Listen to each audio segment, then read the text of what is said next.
এই ভিডিওটাতে আমরা স্মার্ট লেকচার সামারাইজার অ্যাপ্লিকেশনটাকে দেখবো, যেটা আমরা পাইথন দিয়ে বিল্ড করেছি আমাদের ডেটা সায়েন্স প্রজেক্টের জন্য।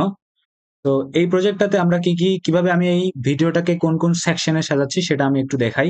প্রথমে আমি প্রজেক্টটার রিভিউ দেখাবো, অর্থাৎ প্রজেক্টটা আমরা কিভাবে কাজ করতেছি ইউজার পার্সপেক্টিভ থেকে সেটা। এরপরে দেখাবো এই প্রজেক্টটা করার জন্য যে এপিআই কিটা প্রয়োজন, সেই এপিআই কিটা আমি যে ওপেন রাউটার নামে ওয়েবসাইটটা থেকে নিলাম, সেখানে কিভাবে মডেলটা সিলেক্ট করলাম।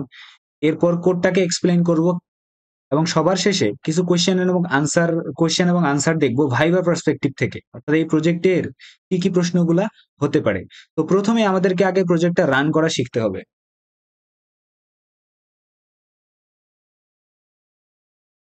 তো রান করার জন্য আমি কি করব, প্রথমে আমি ডেস্কটপের ভিতরে যেখানে আমি প্রজেক্টটাকে রেখেছি, তো প্রজেক্টটাকে আমি ডেস্কটপের ভিতরে যে এই ফোল্ডারটাতে রেখেছি, এখানে গেলাম, গিয়ে এই যে final.trial.py, এটা কিন্তু হচ্ছে আমাদের প্রজেক্ট ফাইলটা।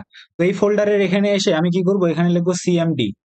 এখানে কমান্ড প্রম্পট বা টার্মিনাল ওপেন করার পর এখানে আমি লিখবো স্ট্রিমলিট রান, তারপর আমাদের প্রজেক্টটার নাম দিব। তো আমি যদি দেখাই একটু, আমাদের প্রজেক্টটার এখানে নাম দিয়েছি আমি ফাইনাল ট্রায়াল। এটা পরবর্তীতে রিনেম করব। তো স্ট্রিমলিট রান, তারপর আমি এখানে লিখবো ফাইনাল trial.py। এরপরে এন্টার প্রেস করলেই এ কি করবে, একটা লোকাল সার্ভার অন করে দিল। এখন এখানেই আমাদের প্রজেক্টটা আসবে। তো প্রজেক্টটা প্রথমে এরকম একটা হেডিং আসবে উপরে, সব থেকে বড় হেডিং এটা। তার উপরে আমরা দেখি আমাদের কিন্তু এই যে টাইটেল, এটা কিন্তু আমরা জানি এইচটিএমএল, আমরা যারা ওয়েব ডেভেলপমেন্ট নিয়ে কাজ করি বা আমরা যারা হালকা পাতলা এইচটিএমএল জানি, টাইটেল ট্যাগের ভিতরে আমরা যা লিখি সেটা কিন্তু এখানে থাকে। তো পাইথনে যেহেতু টাইটেল নেই, অন্য কোনো কোড কিছু করে আমরা হচ্ছে এটা লিখেছি। স্মার্ট লেকচার সামারাইজার সাথে দুইটা আইকন আছে। এগুলা কেন বলতেছি, এগুলা তো বলার প্রয়োজন ছিল না, কিন্তু আমরা যখন কোডগুলো করব তখন কিন্তু আমাদের প্রত্যেকটা ডিটেইল মনে রাখতে হবে, যে কোনটা আমাদের কি কি কাজ হয়েছে, তা না হলে কোডগুলো রিলেট করাটা একটু মুশকিল হয়ে যাবে। ওকে, তো এরপরে বলতেছে enter the YouTube lecture tutorial URL. তো এটা কিন্তু এখানে হিন্ট হিসেবে আসতেছে না, এই যে এটার ভিতরে আসতেছে না, উপরে একটা লেভেল আকারে আসতেছে এবং এখানে একটা টিভি আইকন আছে, তার উপরে একটা বড় হেডিং আছে এখানে। ওকে, তো এখানে আমাদের এখন ইউটিউব ইউআরএলটা এনে দিতে হবে। তো ফর এক্সাম্পল আমি এই ভিডিওটা এখানে দিয়ে রেখেছি, এটা দেখা যাচ্ছে লারাকাস্ট চ্যানেলের ভিতরে 30 days to লারাভেল, 8 ঘন্টা 29 মিনিটের একটা ভিডিও। এই ভিডিওটা আমি কেন দিচ্ছি, বিকজ আমি এই কোর্সটা নিজেই করেছিলাম এবং আমি জানি যে এই কোর্সের মধ্যে কি কি পড়ানো হয়েছে। তো আমি কি করলাম, এই লিঙ্কটাকে ক্লিক করলাম। লিঙ্কটা ক্লিক করার পরে ওই লিঙ্কটাকে এখানে পেস্ট করি, দিয়ে এন্টার প্রেস করলাম। তো দেখা যাচ্ছে এখানে একটা স্পিনার আসতেছে, তো এখানে একটা ছোট্ট স্পিনার আসতেছিল এবং এখানে লেখা উঠতেছিল ফেচিং ডেটা। তো ডেটা যখন আমাদের ফেচ বা ট্রান্সক্রিপ্ট, এটাকে বলে ট্রান্সক্রিপ্ট। ট্রান্সক্রিপ্ট কি, ভিডিওটার ভিতরে এই লেকচারার যে কথাগুলো বলতেছিল, যেগুলো আমরা সাবটাইটেলে দেখি, এই কথাগুলা যেগুলো বলতেছিল ওগুলো আসলে ট্রান্সক্রিপ্ট। তো এই ট্রান্সক্রিপ্টটা কিন্তু এখানে চলে আসলো। তো যখন ট্রান্সক্রিপ্টটা এখানে চলে আসলো, সাথে সাথে এখানে টিকমার্ক দিয়ে একটা লেখা উঠলো ট্রান্সক্রিপ্ট ফেচ সাকসেসফুলি। এরপর নিচের দিকে আমরা ট্রান্সক্রিপ্টটা দেখতেছি, বাট পুরো ট্রান্সক্রিপ্টটা দেখা যাচ্ছে না, যেহেতু 8 ঘন্টার ভিডিও, নিশ্চয়ই হাজার হাজার লাইন ওখানে আসছে। তার মধ্যে আমরা শুধুমাত্র 2000 ক্যারেক্টার এখানে দেখতে পাচ্ছি, কারণ এটা কাস্টমাইজ করে অল্প একটু প্রিভিউ করার জন্য আমি কোডটা এভাবেই লিখেছিলাম। ওকে, এরপরে একটা বাটন আসতেছে এখানে, সামারাইজ ট্রান্সক্রিপ্ট। তো বাটন দেখানোর আগে দেখি এটা কিন্তু একটা টেক্সট বক্স। এই যে টেক্সট এরিয়া বলি আমরা এইচটিএমএল এ, খালি এইচটিএমএল এ আমরা টেক্সট এরিয়া বলি, কারণ এই যে দেখো এটা বাড়ানো যাচ্ছে কমানো যাচ্ছে। তো একটা টেক্সট এরিয়ার ভিতরে আমরা এখানে দেখাই যে আমাদের যে কি কি ট্রান্সক্রিপ্টটা আসলো সেটা প্রথমের একটু অংশ, you will need to have both speech etcetera. এরপর আমি যদি সামারাইজ বাটনটাতে ক্লিক করি, তাহলে দেখা যাচ্ছে একটা স্পিনার আসতেছে, একটা আইকন লেখা আসতেছে summarising with Lama 3.30 billion instruct. এই পাশেরটাটুকু দেখা যায়নি, সো এইটুকু জাস্ট প্রিভিউটা দেখাচ্ছে, আর একটা স্পিনার কিন্তু লোড নিচ্ছে। আমাদের কিন্তু কোড করে এই স্পিনারটা লোডিং এর কাজটাও এখানে করতে হবে। তো আমরা যদি একটু ওয়েট করি,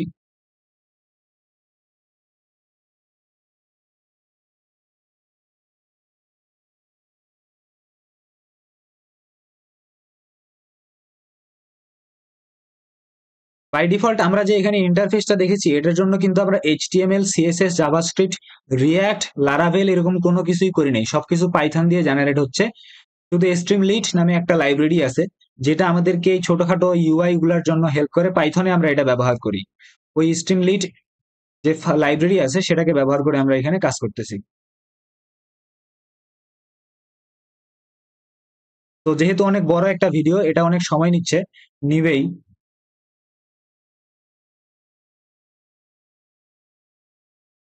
এই ট্রান্সক্রিপ্টটা যদি আমরা কোনো একটা ট্রান্সক্রিপশন ওয়েবসাইট থেকে নিয়ে চ্যাট জিপিটি দিতাম, সেখানে হইতো না, কারণ চ্যাট জিপিটির টেক্সট ইনপুট নেওয়ার একটা লিমিট আছে।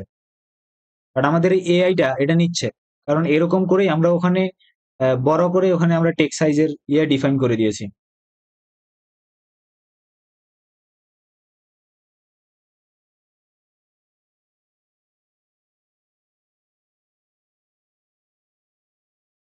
ওকে, তো সামারিটা যখন জেনারেট হয়ে গেল, ওই ট্রান্সক্রিপ্টটা পুরোটা যখন সামারিটা জেনারেট করলো, একটা টিক মার্ক দিয়ে একটা লেখা আসছে সামারি ইজ জেনারেটেড।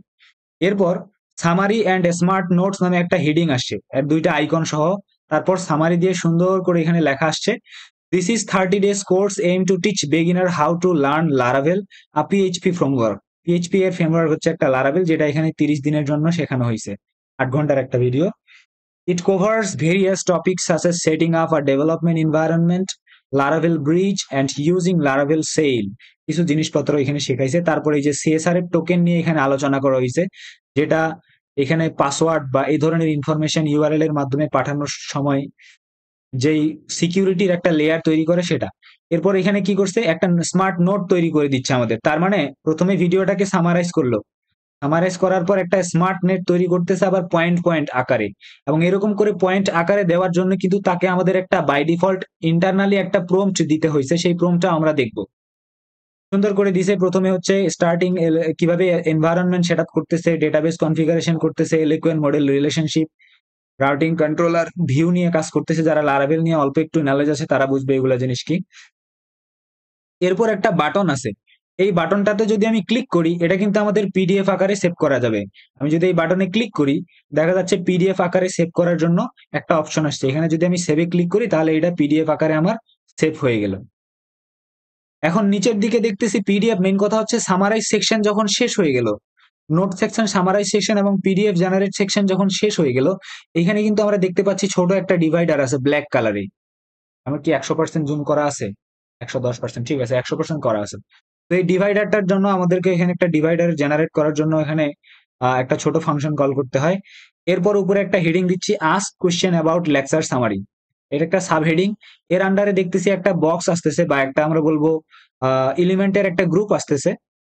এর ভিতরে একটা ছোট হ্যান্ডেল আছে, কি ask a question related to the lecture summary. একটা লেভেল আছে, লেভেলের ভিতরে আমাদেরকে প্রশ্ন করার জন্য একটা জায়গা দিচ্ছে, একটা ইনপুট বক্স। তারপর গেট দ্য আনসার, এরপর নিচে ক্রিয়েট স্টাডি প্ল্যান। ওকে, তো আমি কি করব, আমি আস্ক আ কোশ্চেন, এখানে একটা কোশ্চেন জিজ্ঞেস করব। আমি বলবো কি, generate 10 short question from the summary of the transcript. দেখি এন্টার প্রেস করার পরে কি করে।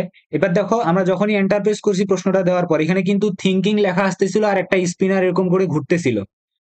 তো সেটা কিছুক্ষণ লোড নেওয়ার পর আমাদের মডেলটা আমাদের একটা আনসার রিটার্ন করছে। কোশ্চেন 10 বলছে কি, কোশ্চেন ছিল, এটা কিন্তু আমাদের কোশ্চেনটা কিউ দিয়ে যেটা শুরু হয়েছে।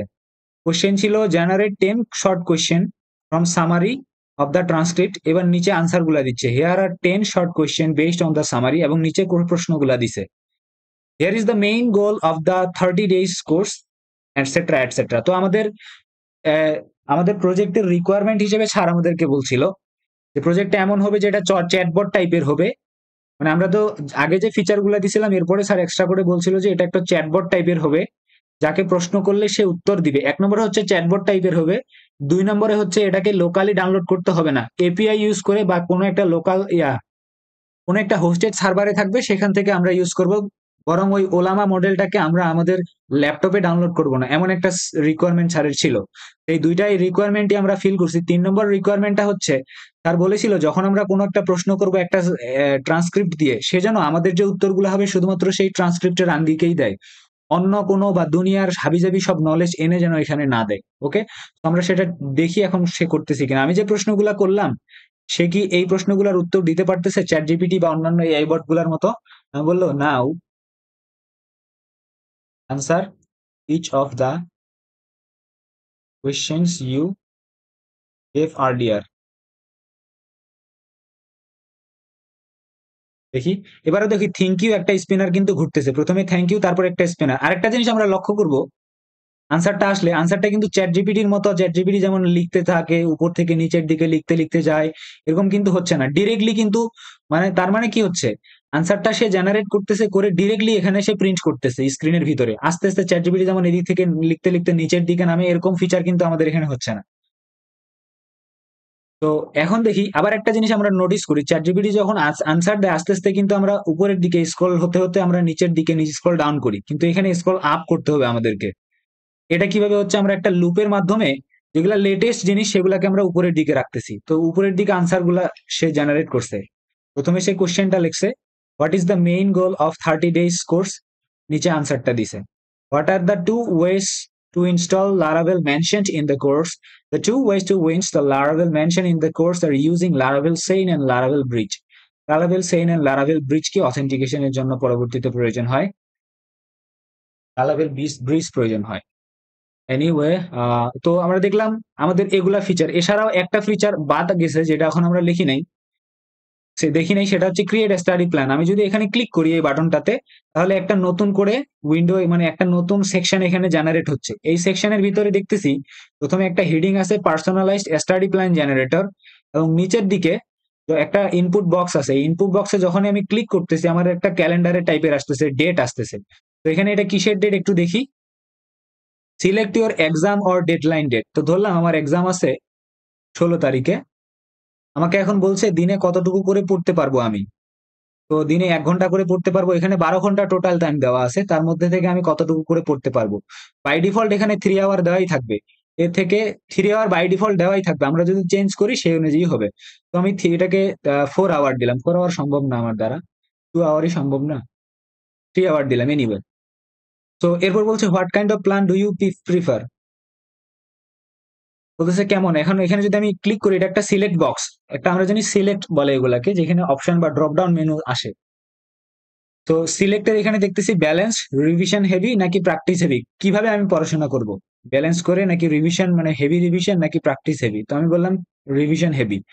এরপরে যদি আমি এখানে ক্লিক করি, তাহলে সে কি করবে, ওই যে জেনারেটিং ইউর স্টাডি প্ল্যান একটা স্পিনার ঘুরতেছে, এবং সেই স্পিনারটা সেই আমাদের স্টাডি প্ল্যানটা কিন্তু জেনারেট করবে।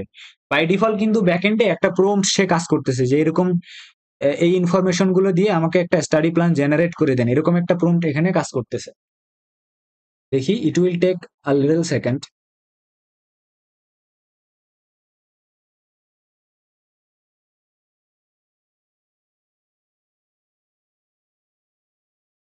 ওকে, তো পার্সোনাল স্টোরেজ প্ল্যানটা কিন্তু এখানে চলে আসছে। কল আসছিল, কি বলছিলাম আমি নিজে ভুলে গেছি। এনিওয়ে, তো এরকম করে স্টাডি প্ল্যানটা জেনারেট হলো, জেনারেট হওয়ার পর আমি যদি এখানে ক্লিক করি, এখন এখানে এইটা হচ্ছে পিডিএফটা প্রিন্ট হয়ে যাবে। পিডিএফটা খুব বেশি ফরম্যাটেড ওয়েতে প্রিন্ট হয় না, জাস্ট একটা পিডিএফ প্রিন্ট হয়, এরকম কিছু আছে টেক্সট গুলো, এগুলো হচ্ছে পিডিএফটা প্রিন্ট হয়ে গেছে। ওকে, সো মোটামুটি এইটুকুই কাজ প্রজেক্টটার। প্রথমে আমরা একটা ইউআরএল দিলাম, সেটা থেকে সে ট্রান্সক্রিপ্টটা নিল, সেটাকে সামারাইজ করলো, সামারি এবং একটা স্মার্ট নোট দিল। তারপর এখানে আমরা সেটা নিয়ে এইটার সাথে আমরা হচ্ছে কোশ্চেন আনসার করতেই পারি, এবং কোশ্চেন আনসার বা চ্যাটবটের মতো সেখানে আমরা যতক্ষণ ইচ্ছা কথা বলতে পারি, এবং আমরা যদি এই বাটনটাতে ক্লিক করি তাহলে স্টাডি প্ল্যান আমরা জেনারেট করতে পারি। এই হচ্ছে মোটামুটি আমাদের প্রজেক্টটা। এরপর আমরা এখন দেখবো যে ওপেন রাউটার জিনিসটা আসলে কি।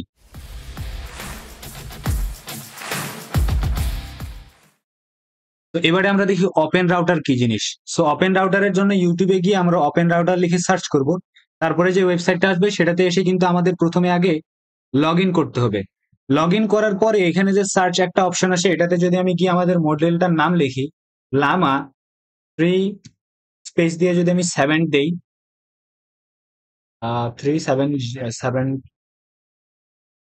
এই যে যদি আমি সার্চ করি, তাহলে এই যে নিচের দিকে দেখা যাচ্ছে মেটা এর লামা 3.370 বিলিয়ন ইনস্ট্রাক্ট, আর একটা আছে 3.370 বিলিয়ন ফ্রি। এই যে ফ্রি যেটা, এটাকে আমরা ইউজ করেছি। তো এখানে ক্লিক করেছিলাম, ক্লিক করার পরে এপিআই অপশনে যাব। এপিআই অপশনে যাওয়ার পর যদি আমি এখানে ক্লিক করি, তাহলে একটা এপিআই কি আসবে, সেই এপিআই কিটাকে আমার কপি করতে হবে। কপি করে নিয়ে তারপরে আমাদের প্রজেক্টে ইউজ করতে হবে। ওকে, সো এটা একটা ওয়েবসাইট যেখানে আসলে কি করা হয়, এরকম অনেকগুলা এআই মডেলকে অলরেডি হোস্ট করা আছে, মানে ওই সার্ভারের ভিতরে অলরেডি এগুলাকে হোস্ট করা আছে, যে সাইটটার নাম হচ্ছে ওপেন রাউটার।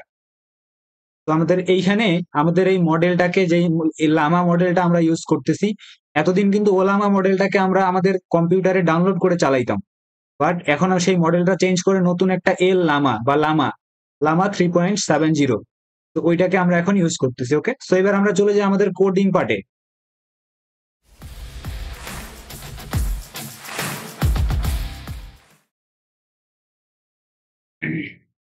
তো কোডিং পার্টের মধ্যে দেখি প্রথমেই আমরা কি করব, আমাদের যে প্রয়োজনীয় লাইব্রেরি গুলো আছে সেগুলোকে আমরা এখানে ইম্পোর্ট করে রেখেছি।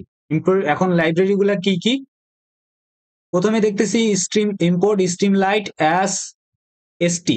তো স্ট্রিম লাইট হচ্ছে একটা লাইব্রেরি। এই যে আমরা হচ্ছে এতক্ষণ দেখলাম সুন্দর একটা ইউআই, এখানে যে দেখতেছি পাইথনে তো আর এরকম সুন্দর ইউআই হয় না। তো এই যে সুন্দর একটা ইউআই চারদিকে দেখতেছি, এই ইউআইটা যেই পাইথন লাইব্রেরিটার মাধ্যমে আমরা এখানে ইউজ করতেছি সেটার নাম হচ্ছে স্ট্রিমলিট। ওই স্ট্রিমলিট লাইব্রেরিটাকে এলিয়াস, এসতে হচ্ছে এলিয়াস, মানে বারবার আমি স্ট্রিমলিট না বলে সংক্ষিপ্ত আকারে ওইটাকে এখন আমি এসটি দিয়ে কল করব। এরপর আমাদের যেহেতু ইউটিউবের ট্রান্সক্রিপ্ট নিয়ে আসতে হবে ইউআরএল থেকে, এই জন্য আমরা কি করব, একটা লাইব্রেরি এখানে নিলাম। এই লাইব্রেরি থেকে ইউটিউব ট্রান্সক্রিপ্ট এপিআই লাইব্রেরি থেকে আমরা একটা ক্লাস ইম্পোর্ট করলাম, ইউটিউব ট্রান্সক্রিপ্ট এপিআই। এই ক্লাসটাকে আমরা ইনক্লুড করলাম। যেগুলা দেখবো ছোট হাতের অক্ষর দিয়ে শুরু হয়েছে এবং আন্ডারস্কোর থাকে, এগুলা সচরাচর লাইব্রেরি হয়ে থাকে, আর যেগুলা বড় হাতের অক্ষর দিয়ে শুরু হয় এগুলা ক্লাস হয়ে থাকে। তো এই লাইব্রেরির ভিতর থেকে আমি এই ক্লাসটাকে ইম্পোর্ট করলাম। এটার কাজ কি, এটার কাজ হচ্ছে লিংক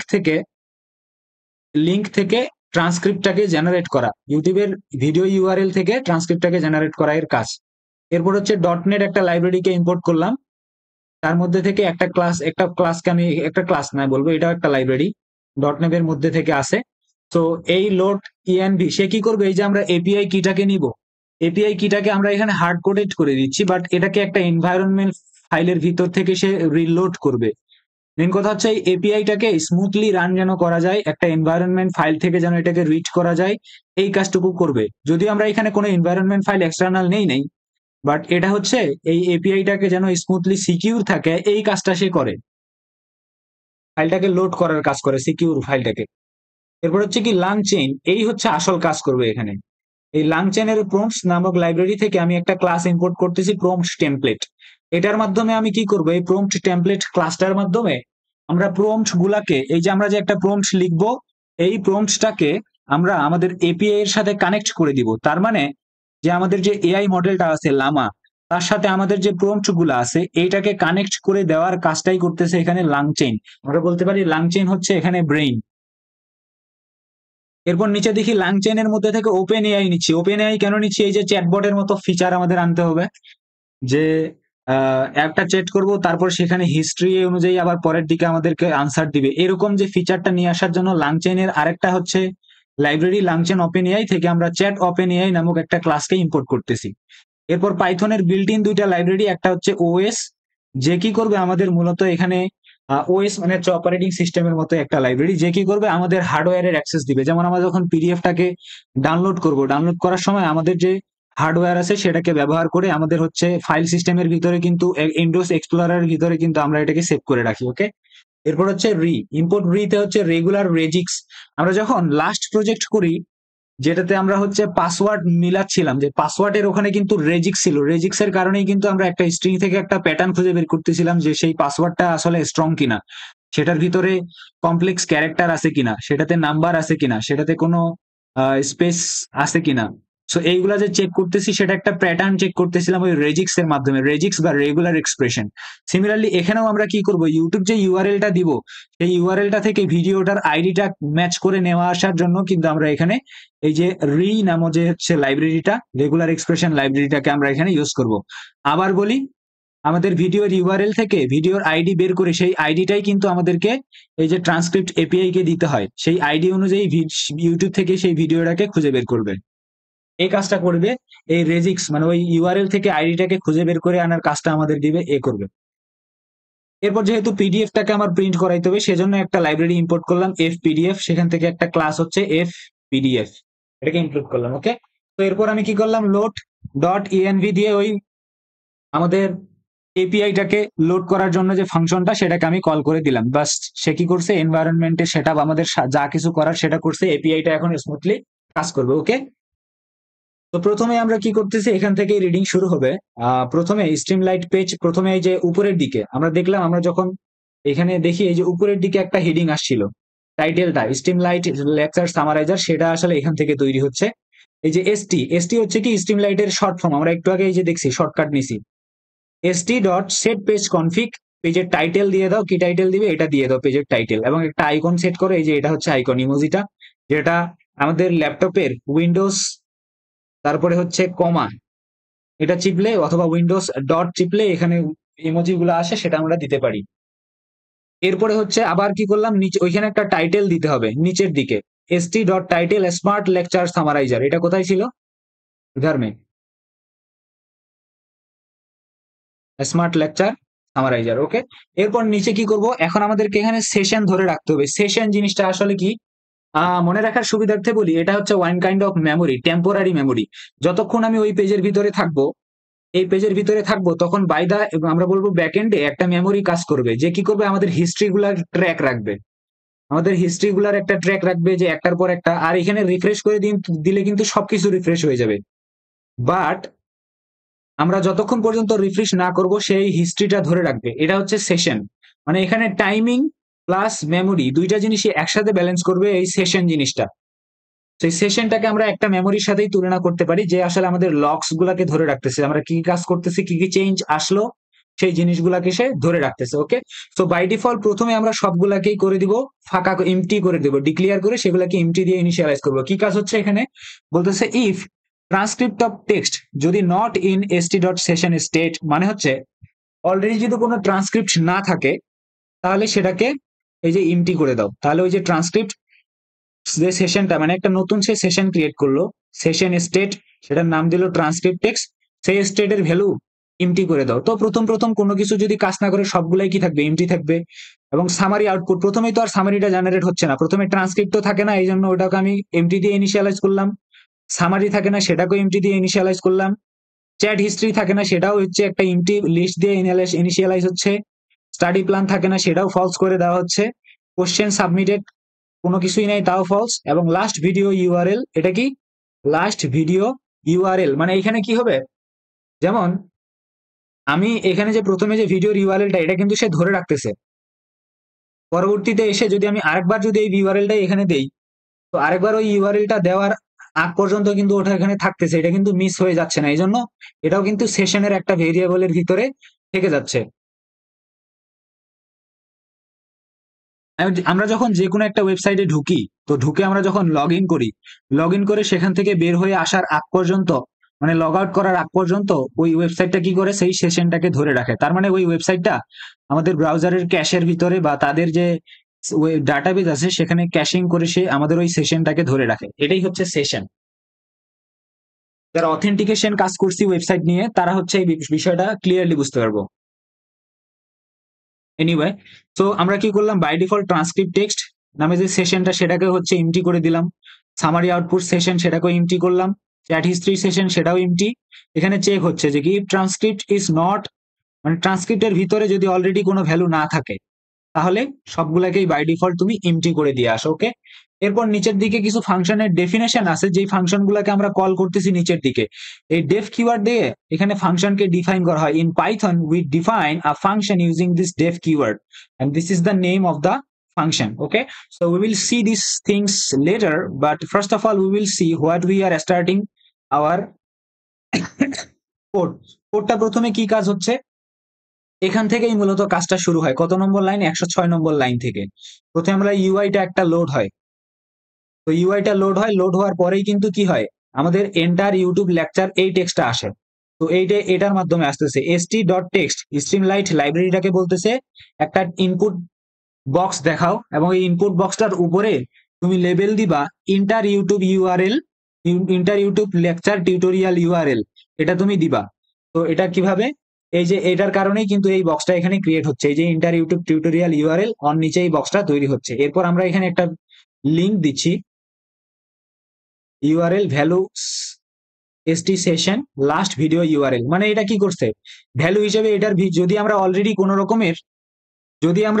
কোনো রকমের, যেমন বর্তমানে বর্তমানে কিন্তু এখানে অলরেডি একটা ইউআরএল আছে, তো সেশন আকারে সে কি করছে, ধরে রেখে ওইটাকে ভ্যালু আকারে দেখাচ্ছে। এই জন্য এই ইনপুট বক্সের ভ্যালু কিন্তু এখন এটা, বাট প্রথমে কিন্তু এটার ভ্যালু কোনো কিছুই থাকবে না। এই জন্যই কিন্তু এই যে এখানে ছিল লাস্ট ভিডিও ইউআরএল এর সেশনটা, এই যে লাস্ট ভিডিও ইউআরএলটা তখন ইমটি ছিল, বাট যখনই একবার আমি ওটা দিয়ে কাজ করাইছি তখন তো আর এটা ইমটি নেই, এই জন্য এখানে ধরে রাখছে এই ভ্যালু এর ভিতরে নিয়ে সেটা ধরে রাখছে এখানে। ওকে, তো প্রথমে আমাদের টেক্সট বক্সটা দেখালো, এরপর নিচের দিকে প্রশ্ন এখানে দেখা একটা কন্ডিশন চেক হচ্ছে, if video URL and video URL is not equal to st session dot last video URL, এর মানে হচ্ছে যদি ইউজার নতুন করে একটা ভিডিও ইউআরএল দেয়, মানে এই যে ইনপুট বক্সটা এটার মাধ্যমে যদি নতুন একটা ভিডিও ইউআরএল আসে, তাহলে যদি নতুন কোনো ভিডিও ইউআরএল আসে, মানে মেন কথা হচ্ছে ইউজার যদি কোনো ভিডিও ইউআরএল দেয় এবং যেই ভিডিও ইউআরএলটা দিল সেটা যদি আগেরটার সাথে ম্যাচ না হয়, if video URL is not equal two আগের যে ভিডিও ইউআরএল, মানে এমন যদি হয় যে আমি অলরেডি এই ভিডিও ইউআরএলটা দিচ্ছি, আবার যদি ওইটা নিয়ে এখানে দেখাই, তাহলে নিচে আর কোনো কাজ করবে না, চেঞ্জ হবে না।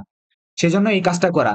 If video URL is not equal to last video URL, তাহলে কি করবে, নিচের দিকে যাবে, মানে যদি নতুন কোনো ভিডিও ইউআরএল ইউজার দেয় তাহলে নিচের কাজগুলো এখন হবে। তাহলে নিচের কাজগুলো কি হবে, লাস্ট ভিডিও ইউআরএল এর সেশনটা আপডেট হয়ে নতুন ভিডিও এর ইউআরএলটা যাচ্ছে, সামারি আউটপুটটা বর্তমানে ব্ল্যাঙ্ক হয়ে থাকতেছে, কারণ সামারি এখনো জেনারেট হয় নাই। নিচের দিকে একটা ফাংশন সামারির জন্য কল হবে, তারপর আপাতত শুধু ট্রান্সক্রিপ্ট হয়ে আসেনি, শুধু ইউআরএল আসলো। ওকে, তারপর চ্যাট হিস্ট্রিটা হচ্ছে একটা ব্ল্যাঙ্ক একটা অ্যারে ডিক্লেয়ার করলো, স্টাডি প্ল্যানেরটাকেও ফলস করে দিল, কোশ্চেন সাবমিটেডটাকেও ফলস করে দিল। প্রশ্ন হচ্ছে এটা তো প্রথমেই ছিল, তাহলে পরে আবার হচ্ছে এই নেক্সট ভিডিও ইউআরএল নিয়ে এটাকে ইনিশিয়ালাইজ করার কি প্রয়োজন? প্রয়োজনটা এরকমই, ধরো আমি অলরেডি এই ভিডিওটার জন্য কাজ করছি, আরেকটা নতুন করে যদি ভিডিও এখানে ইউআরএল দেই, তখন তো আমাকে আগের গুলাকে ক্লিয়ার করতে হবে।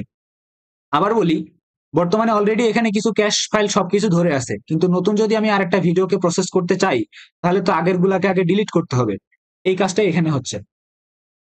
তো নতুন করে সবগুলাকেই ব্ল্যাঙ্ক করে দিচ্ছি, আমি সবগুলা সেশনকে ব্ল্যাঙ্ক করে দিলাম। এরপরে যখনই ওখানে এন্টার প্রেস করবে ইউজার ইউআরএলটা দেওয়ার পর, তখনই একটা স্পিনার চালু হয়ে যাবে। এই যে এখানে দেখাচ্ছে উইথ আসলে আইডেন্টিটেশনের কাজ করে এখানে, ইনডেন্টেশন। তো এই ইনডেন্টেশনের কাজ করতেছে, কি করতেছে, একটা স্পিনার ঘোরাচ্ছে, এবং এই স্পিনারটার সময় লেখা উঠতেছিল ফেচিং ট্রান্সক্রিপ্ট। স্পিনার বলতে এই যে এখানে এন্টার দা ইউআরএল, এখানে যখন আমি ক্লিক করছি এখানে একটা ঘুরতেছিল একটা গোল সার্কেল, ওইটাকে বলা হয় spinner. Fetching transcript dot dot dot লেখা হচ্ছিল আর স্পিনারটা ঘুরতেছিল, এবং কতক্ষণ পর্যন্ত সে ঘুরতেছিল, যতক্ষণ ওই ইউআরএলটা থেকে আমি ট্রান্সক্রিপ্টটা জেনারেট করতে না পারতেছি, ততক্ষণ পর্যন্ত ওই স্পিনারটা ঘুরবে। তো ততক্ষণে কি কাজ হবে, এখানে আমরা এক্সেপশন হ্যান্ডেলিং এর কনসেপ্ট আমরা অলরেডি ওওপি কোর্সে পড়ে আসছিলাম, যে ট্রাই ব্লকের ভিতরে আমরা লিখি, এই ট্রাই ব্লকের ভিতরে যা লিখি এটার ভিতরে কোনো যদি ভুল আসে, কোনো যদি এরর থাকে, তাহলে এক্সেপশন আকারে সেটা আমরা নিচের দিকে এক্সেপশনের ইয়াটাতে পড়াতে চাই। তো কনসেপ্ট যদি আমাদের জানা থাকে, সিনটেক্স যাচ্ছে এখানে যে একটু আলাদা। তো ট্রাই ব্লকের ভিতরে আমি দেখলাম যে সেশন স্টেটের আমাদের কি কাজ করবে, আমার ওই ভিডিও ইউআরএল দিয়ে আমাকে কি করতে হবে, ট্রান্সক্রিপ্টটা নিয়ে আসতে হবে। প্রথম কাজ তো আমার এটাই, তো আমি এখানে এই কাজটাই করতেছি, ভিডিও ইউআরএলটাকে আমি গেট ইউটিউব ট্রান্সক্রিপ্ট নামে একটা ফাংশনের ভিতরে দিলাম। এই গেট ইউটিউব ট্রান্সক্রিপ্ট ফাংশন এখন কি করবে, ওই ভিডিও ইউআরএলটা থেকে আমাকে ট্রান্সক্রিপ্টটা জেনারেট করে এখানে দিবে। তো এখন এই ফাংশনটার ডেফিনেশন কোথায় পাবো, গেট ইউটিউব ট্রান্সক্রিপ্ট, এই যে এখানে গেট ইউটিউব ট্রান্সক্রিপ্ট একটা ফাংশন, এর ভিতরে ভিডিও ইউআরএলটা ইনপুট হিসেবে আসতেছে। আসার পরে কি হচ্ছে, এখানে এখানে আমরা দেখতেছি এইদিকে কি হচ্ছে, এইদিকে একটা ফাংশন কল হচ্ছে, এই যে রি নামক যে আমরা হচ্ছে রেজিক্স, আমরা দেখছি এখানে রেজিক্স এর লাইব্রেরিটা ইম্পোর্ট করছি, তার মধ্যে থেকে একটা ফাংশনকে আমরা কল করতেছি সার্চ। এই সার্চ ফাংশন কি করবে, ভিডিও ইউআরএলটার মধ্যে থেকে আইডিটাকে খুঁজে বের করবে, ভিডিওর যে আইডিটা। তো সেই ভিডিওর আইডিটা নেওয়ার জন্য সে কি করছে, এখানে একটা প্যাটার্ন দিছে, প্যাটার্ন ম্যাচিং। এটা আন্ডারস্ট্যান্ডিং আমাদের বোঝার প্রয়োজন নাই, আমরা হচ্ছে প্রথম আমরা এগুলা মনে রাখতাম যে এ মাইনাস জেড দিয়ে বোঝাচ্ছে এ থেকে জেড পর্যন্ত স্মল লেটার, তারপর এ থেকে জেড পর্যন্ত ক্যাপিটাল লেটার, 0 থেকে 9 পর্যন্ত নাম্বার লেটার, এবং লেন্থ হবে 11, এগুলা মনে রাখতাম। বাট এখন আর এগুলা প্রয়োজন নেই, চ্যাট জিপিটিতে দিলেই সে আমাদেরকে এটা করে দেয়। যে আমরা জাস্ট বলি যে এরকম একটা রেজিক্স জেনারেট করো, সে জেনারেট করে দেয়। এছাড়াও রেজিক্স নামে একটা ওয়েবসাইট আছে, সেখান থেকে আমরা ডেফিনেশনটা দেখতে পারি। প্রয়োজন নাই, জাস্ট এটুকু শুনি যে রেগুলার এক্সপ্রেশনের সার্চ নামক যে লাইব্রেরিটা আছে, সেখানে আমি একটা প্যাটার্ন দিলাম। এই প্যাটার্নটা আসলে কি, ইউআরএল এর মধ্যে থেকে আইডি বের করে, ভিডিওর আইডি বের করে নিয়ে আসার প্যাটার্ন। এবং তার ভিতরে আমি ইউআরএলটা দিলাম এবং হচ্ছে ওই প্যাটার্নটা দিলাম। সেখান থেকে যদি আইডিটা পায় তাহলে এখানে আসবে। লং ফর্ম যদি হয়, মানে এখানে দুইটা ফাংশন চালানো হয়েছে, একটা লং ফর্মের জন্য, একটা শর্ট ফর্মের জন্য। কখনো কখনো আমরা ইউটিউবের লং ফর্ম পাস করি, কখনো কখনো শর্ট ফর্ম পাস করি। এই যে এখানে এটা হচ্ছে শর্ট ফর্ম, এই যে শেষের দিকে আমরা আইডির মতো দেখতেছি, এই যে এটা। আর লং ফর্ম কখন আমরা যখন এই যে ডিরেক্টলি শেয়ার এর এখান থেকে আমরা এইভাবেও তো শেয়ার করতে পারি, শেয়ারের এখানে ক্লিক করলে অন্য রকমের কিছু যায়, এটা হচ্ছে লং ফর্ম। সেটার জন্য তো দুইটার মধ্যে থেকে একটা যে কোনো আসলেই হবে। তো সেখান থেকে এই ধরনের আইডিটা ফাইন্ড করতেছে, এবার ঠিক করতেছে লং ফর্ম কি আসছে, লং ফর্মের ভিতরে যদি কোনো আইডি আসে তাহলে এইটা অনুযায়ী কাজ করবে, আদারওয়াইজ নিচেরটা অনুযায়ী। এলসিফ, এই যে আমরা সিতে এলিফ লিখি, এলসিফ লিখি, এখানে এলিফ আছে, শর্ট করে পাইথন হচ্ছে এলিফ। এলিফ যদি শর্ট ভিডিও এর ইউআরএল দেয় তাহলে সেখান থেকে তুমি এই যে ওইটার ভিতরে গ্রুপ 1 দিয়ে শর্ট ফর্ম নিয়ে তারপরে তুমি ভিডিওটার আইডিটা, মেইন কথা হচ্ছে এইটুকু কাজ হচ্ছে ওই ইউআরএলটা থেকে আইডি বের করে নিয়ে আসা। যদি ইউআরএল থেকে আইডি বের করে নিয়ে আসে তাহলে এই যে ভিডিও আইডি আমরা পাবো। আর যদি ইউআরএল থেকে সে দুইভাবেই কোনো রকমের ভাবে সে আইডি বের করে নিয়ে আসতে না পারে তাহলে সে একটা এরর দেখাবে, এররটা হচ্ছে ইনভ্যালিড ইউআরএল ফরম্যাট। ওকে, তো ভিডিওর ধরো আমার ভিডিওর আইডি পাওয়া হয়ে গেছে, এখন আমি কি করব, সেই ভিডিও আইডি অনুযায়ী আমরা এখন ট্রান্সক্রিপ্টটাকে জেনারেট করব। ট্রান্সক্রিপ্ট কি একটু বলি, ট্রান্সক্রিপ্ট হচ্ছে, আমি বারবার বললাম যে ওই যে ইউজার যে কথাগুলা বলতেছে, ইউজার না লেকচারার, এই যে এই যে কথাগুলা বলতেছে সেটা ট্রান্সক্রিপ্ট। এই কথাগুলাই ট্রান্সক্রিপ্ট, যেগুলো আমরা এই যে এখান থেকে আমরা ইয়াতে দেখতে পারি। আমি যদি একটু চালাই, এই যে এখানে দেখা যাচ্ছে যে টেক্সট গুলো, সে যা বলছে সেগুলো কিন্তু এখানে টেক্সট আকারে দেখা যাচ্ছে। এই টেক্সট গুলাই হচ্ছে আমাদের ট্রান্সক্রিপ্ট। তো সেই ইউআরএলটা দিয়ে সে সেখান থেকে ট্রান্সক্রিপ্টটা নিয়ে আসবে। এজন্য আমরা কি করলাম, গেট ট্রান্সক্রিপ্ট ফাংশনটাকে কল করলাম, তার ভিতরে ভিডিওর আইডিটা দিলাম। এবং এই গেট ট্রান্সক্রিপ্ট ফাংশনটা আমরা কোথা থেকে পাচ্ছি, এই যে ইউটিউব ট্রান্সক্রিপ্ট নামক যে ক্লাসটা আমরা নিছিলাম, ইউটিউব ট্রান্সক্রিপ্ট এপিআই লাইব্রেরি থেকে ইউটিউব ট্রান্সক্রিপ্ট যে ক্লাসটা কল করছিলাম, সেই ক্লাসের ভিতরে একটা ফাংশন দেওয়া আছে গেট ট্রান্সক্রিপ্ট, তার ভিতরের ভিডিও আইডিটা আমরা দিছি, দিয়ে সেখান থেকে আমরা ট্রান্সক্রিপ্টটাকে পাচ্ছি। ওকে, এই যে ট্রান্সক্রিপ্টটা আমরা পেয়ে গেছি। এখন এই ট্রান্সক্রিপ্টটাকে এখন আমাকে কি করতে হবে, এটাকে এখন আমার রিটার্ন করতে হবে যেখানে এই ফাংশনটাকে কল করছে। তো সেজন্য আমি রিটার্নের এখানে কি করলাম, একটা স্ট্রিং আকারে রিটার্ন করব, dot join entry text for entry. এখানে আসলে কি হচ্ছে, ট্রান্সক্রিপ্টটা তো অনেক বড় একটা ট্রান্সক্রিপ্ট, এবং আমরা জানি ট্রান্সক্রিপ্ট কিন্তু টাইম স্ট্যাম্প সহ আছে, মানে কত সেকেন্ডে কোন লাইনটা বলবো, মানে দেখা যায় যে 10 সেকেন্ড 15 সেকেন্ড পর পর ট্রান্সক্রিপ্টে হচ্ছে মানে টাইমটা সহ থাকে। তো এই সবগুলাকে বাদ দিয়ে শুধুমাত্র টেক্সট গুলো একটা একটা করে লাইন নেওয়া হচ্ছে, এবং একটা একটা করে লাইন নিয়ে মাঝখানে শুধু স্পেস দিয়ে সবগুলো পুরো ট্রান্সক্রিপ্টটাকে একটা প্যারাগ্রাফ আকারে রিটার্ন করতেছি আমরা। এখানে এই যে একটা ফাঁকা স্ট্রিং এর সাথে আমরা কনকেটিনেট করতেছি, প্রত্যেকটাকে একটা করে লাইন নিচ্ছি, এই যে ফর লুপ চালাইছি, একটা করে লাইন নিচ্ছি ট্রান্সক্রিপ্টটা থেকে, এবং সেটাকে আমরা এন্ট্রি দিচ্ছি এই ফাঁকা স্ট্রিংটাতে, দিয়ে ফাইনালি আমরা একটা প্যারাগ্রাফ মাঝখানে কোনো স্পেসিং নাই, একটা করে শুধু সিঙ্গেল স্পেসিং, কোনো টাইম স্ট্যাম্প নেই, শুধু একটা পিওর একটা আমরা ট্রান্সক্রিপ্টে এখান থেকে রিটার্ন করতেছি। তো চলে যাই কোথা থেকে একে কল করা হয়েছিল, এই যে গেট ইউটিউব ট্রান্সক্রিপ্ট, এখান থেকে কল করা হয়েছিল। তাহলে সেই ট্রান্সক্রিপ্টটা নিয়ে এখন এখানে আসলো, এবং ওই ট্রান্সক্রিপ্টটা কিন্তু আমাদের সেশনের ভিতরে, এই যে ট্রান্সক্রিপ্ট টেক্সট সেশনের ভিতরে এখন থেকে গেল। কেন, কারণ এটাকেই কিন্তু বারবার সে দেখবে, এই জন্য আমরা সেশন ভেরিয়েবলের ভিতরে এটাকে রাখলাম ট্রান্সক্রিপ্ট টেক্সট। এরপর যখনই ট্রান্সক্রিপ্ট টেক্সটটা আসছিল তখনই কিন্তু আমাদের এখানে এরকম একটা মেসেজ দেখাচ্ছিল, ট্রান্সক্রিপ্ট ফেজ সাকসেসফুলি, এই লেখাটা আসতেছিল। এবং এই যে ট্রান্সক্রিপ্ট ফেজ সাকসেসফুলি এখানে একটা লেখা আসতেছিল, এবং তার নিচে কিন্তু আমরা এরকম করে ট্রান্সক্রিপ্টটা দেখতে পাচ্ছি। তো ট্রান্সক্রিপ্টটা কিন্তু বিরাট একটা ট্রান্সক্রিপ্ট, এখানে প্রায় 1-1.5 হাজার লাইনের একটা ট্রান্সক্রিপ্ট, বাট আমরা এখানে দেখতে পাচ্ছি মাত্র অল্প একটু, কারণ আমি এখানে যেন 2000 ওয়ার্ড দেখা যায়, 2000 ক্যারেক্টার দেখা যায় সেরকম কাস্টমাইজ করে দিছি। এটা তো দেখে আমাদের লাভ নাই। ওকে, তো এইখানে এনে এখন দেখাবে, দেখানোর কাজটা এখনো বাকি। সেই ট্রান্সক্রিপ্টটা নিয়ে আসলো। এখন যদি ট্রান্সক্রিপ্ট আসতে কোনো রকমের, এর মধ্যে যদি কোনো রকমের এরর আসতো, সেই এররটা এখানে দেখা যাইতো, যে এরর ফেচিং ট্রান্সক্রিপ্ট এররটা এখানে এক্সেপশনটা এখানে প্রিন্ট করা হইতো। ওকে, সো আমাদের ট্রান্সক্রিপ্ট নিয়ে আসা হয়েছে, সেখানে কিন্তু সেটাকে এখনো স্ক্রিনে দেখানো হয়নি। সেই ট্রান্সক্রিপ্ট ফেচ করা হয়েছে ইউটিউব ইউআরএল থেকে, সেটাকে এখন আমাদের প্রিন্ট করাইতে হবে। বলতেছে ইফ ট্রান্সক্রিপ্ট যদি সেশনের ভিতরে থাকে, যে সেশন স্টেটের ট্রান্সক্রিপ্ট নামক ভেরিয়েবলের ভিতরে যদি আমাদের ট্রান্সক্রিপ্ট অলরেডি এসে থাকে, তাহলে একটা টেক্সট এরিয়ার ভিতরে সেই ট্রান্সক্রিপ্টটাকে দেখাও। ট্রান্সক্রিপ্টটাকে কতটুকু দেখাবে, ট্রান্সক্রিপ্ট প্রিভিউ নামে একটা লেভেল দাও, দিয়ে তার ভিতরে মাত্র 2000 ক্যারেক্টারের ট্রান্সক্রিপ্টটাকে দেখাও এবং এটার হাইট দাও মাত্র 20। বাই ডিফল্ট একটা হাইট দিয়ে দিছে 20, বাট আমরা কিন্তু এই হাইটটাকে চাইলে এখান থেকে ধরে ড্র্যাগ করে আমরা এটাকে বাড়াতে পারি হাইটটাকে। তো বাই ডিফল্ট এখানে 20 দিছে। এবং এই যে এখানে আমরা ভিতরে লিখছি একটা লেভেল দেওয়ার জন্য, এই যে ট্রান্সক্রিপ্ট প্রিভিউ একটা ছোট আইকন, ওই ছোট আইকনটাই আমাদের এখানে দেখা যাচ্ছে এবং নিচে 2000 লাইনের 2000 ক্যারেক্টারের একটা ট্রান্সক্রিপ্ট আমরা এখানে দেখতে পাচ্ছি। ওকে, তো আমাদের ফার্স্ট কাজটা শেষ। আমরা এখানে কি কাজ করলাম, আমরা ইউটিউব ইউআরএলটা দিলাম, দিয়ে সেই ইউআরএলটা থেকে ট্রান্সক্রিপ্টটাকে জেনারেট করলাম। আমাদের প্রথম স্টেজটা এখান থেকে শেষ হলো।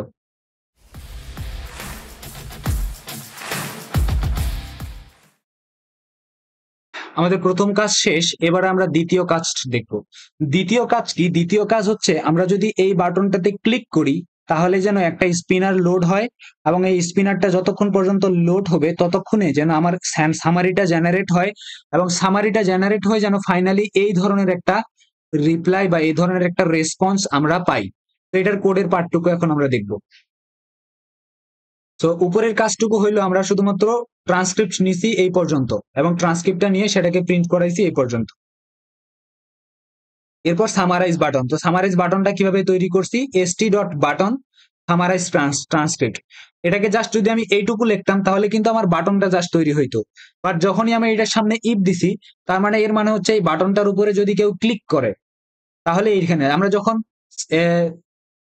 আমরা যখন হচ্ছে এমনিতে রিয়্যাক্ট বা হচ্ছে সচরাচর আমরা যখন এইচটিএমএল এ কাজ করি তখন এই ধরনের জিনিসগুলোকে এগুলাকে বলি ইভেন্ট হ্যান্ডেল করি, সেটা অন ক্লিক ইভেন্ট আমরা এখানে হ্যান্ডেল করি। ওকে, তো এখানে এরকম একটা ইভেন্ট ধরে নাও যে সামারাইজ ট্রান্সক্রিপ্ট বাটনটার উপরে যখন ক্লিক করবে তখন এই যে ইফের ইন্ডেন্টেশনের আন্ডারে এইটুকু কাজ হবে।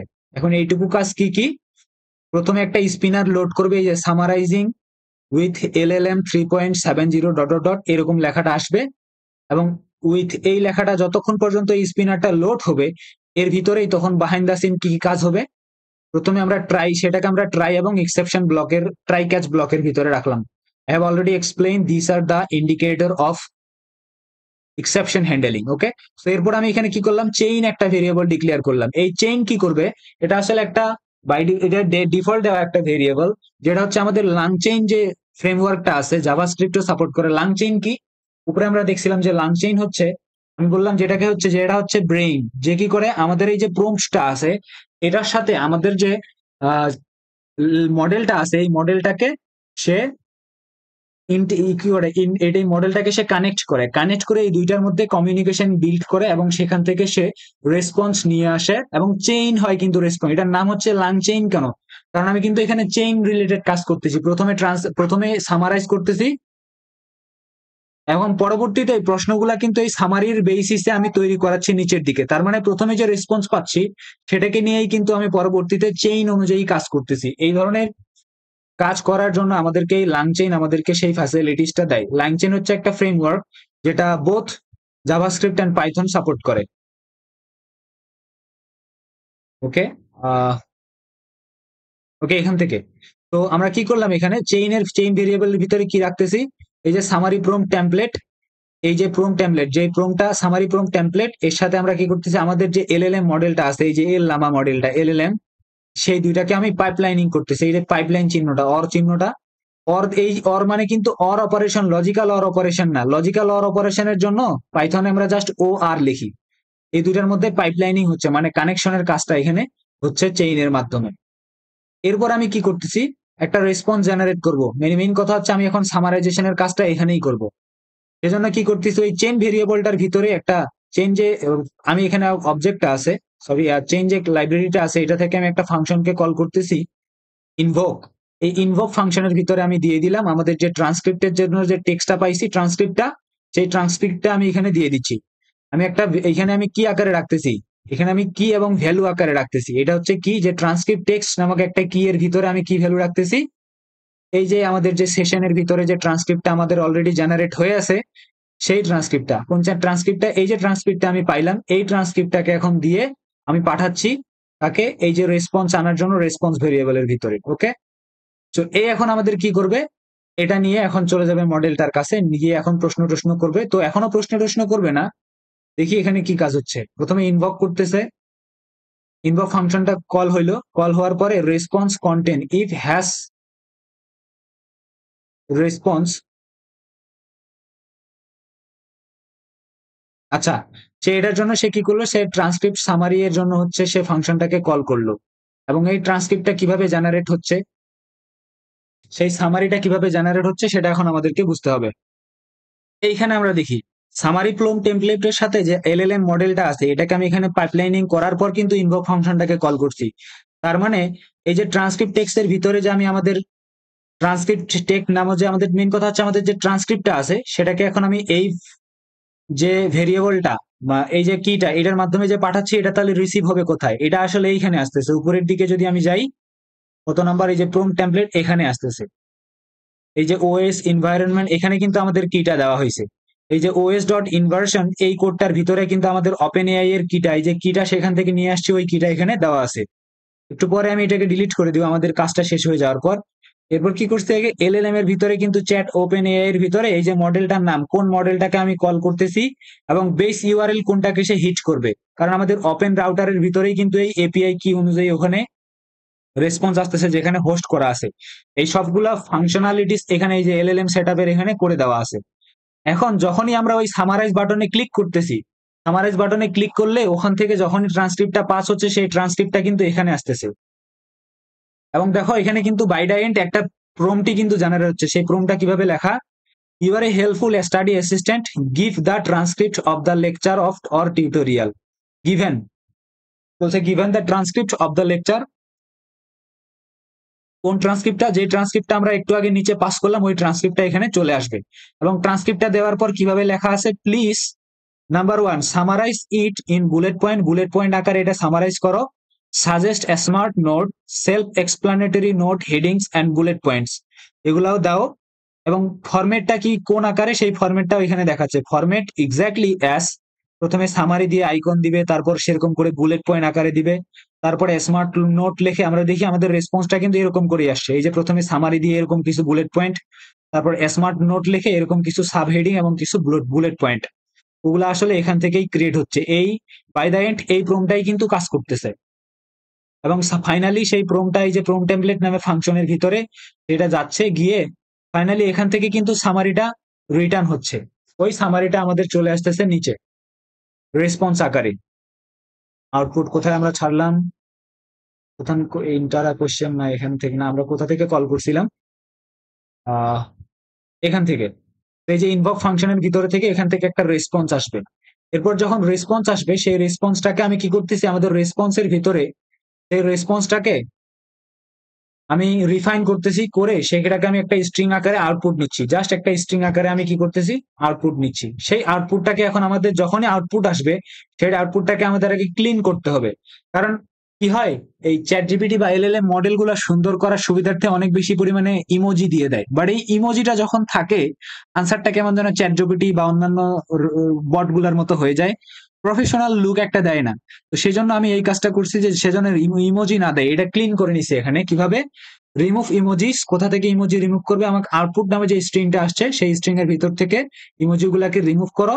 রিমুভ করে ফাইনালি সেই আউটপুটটাকে আমাদের সেশনের ভিতরে রাখো। সেশন মানে কি, মেমোরি, মেমোরির ভিতরে তো আমার এই সামারিটাকে রাখতে হবে, কারণ পরবর্তীতে কোশ্চেন গুলা, এই কোশ্চেন গুলা কিন্তু সামারির উপর বেস করে দিবে। এই জন্য এটাকে ধরে রাখতে হবে তো আমাকে, এই সামারিটাকে, এই সামারির, কারণ যতগুলা নিচে চ্যাট হবে সেগুলা কিন্তু এই সামারির আঙ্গিকেই দিবে। তো এখানে আমি আউটপুটটা রাখলাম, তারপর চ্যাট হিস্ট্রির ভিতরে কিন্তু চ্যাট হিস্ট্রিটা কি হচ্ছে, রিসেট করে দিলাম, দিয়ে স্টাডি প্ল্যান্সটাকে ফলস, কারণ এখনো তো স্টাডি প্ল্যান্স জেনারেট হয় নাই। কোশ্চেন সাবমিট কেও ফলস করে দিলাম, কারণ জাস্ট সামারি আসছে, এখনো নিচের সামারি আসার আগ পর্যন্ত কিন্তু এই অপশনগুলো চালুই হয় না, স্টাডি প্ল্যান, কোশ্চেন সাবমিট এগুলো চালুই হয় না। এই জন্য এগুলাকে এখানে রিসেট করা হলো, কারণ আগেই যদি অলরেডি যদি কোনো কিছু থাকেই থাকে, সেগুলো যেন রিসেট হয়ে যাও। ডাবল চেক করতেছি এখানে। এবং ফাইনালি সবকিছু চেক করার পর আমরা সামারিটাকে প্রিন্ট করতে হবে। এখন আমার স্ক্রিনে সামারি তো আসলো ভেরিয়েবলের মধ্যে সেশনের ভিতর, সেটাকে আমার স্ক্রিনে প্রিন্ট করাইতে হবে।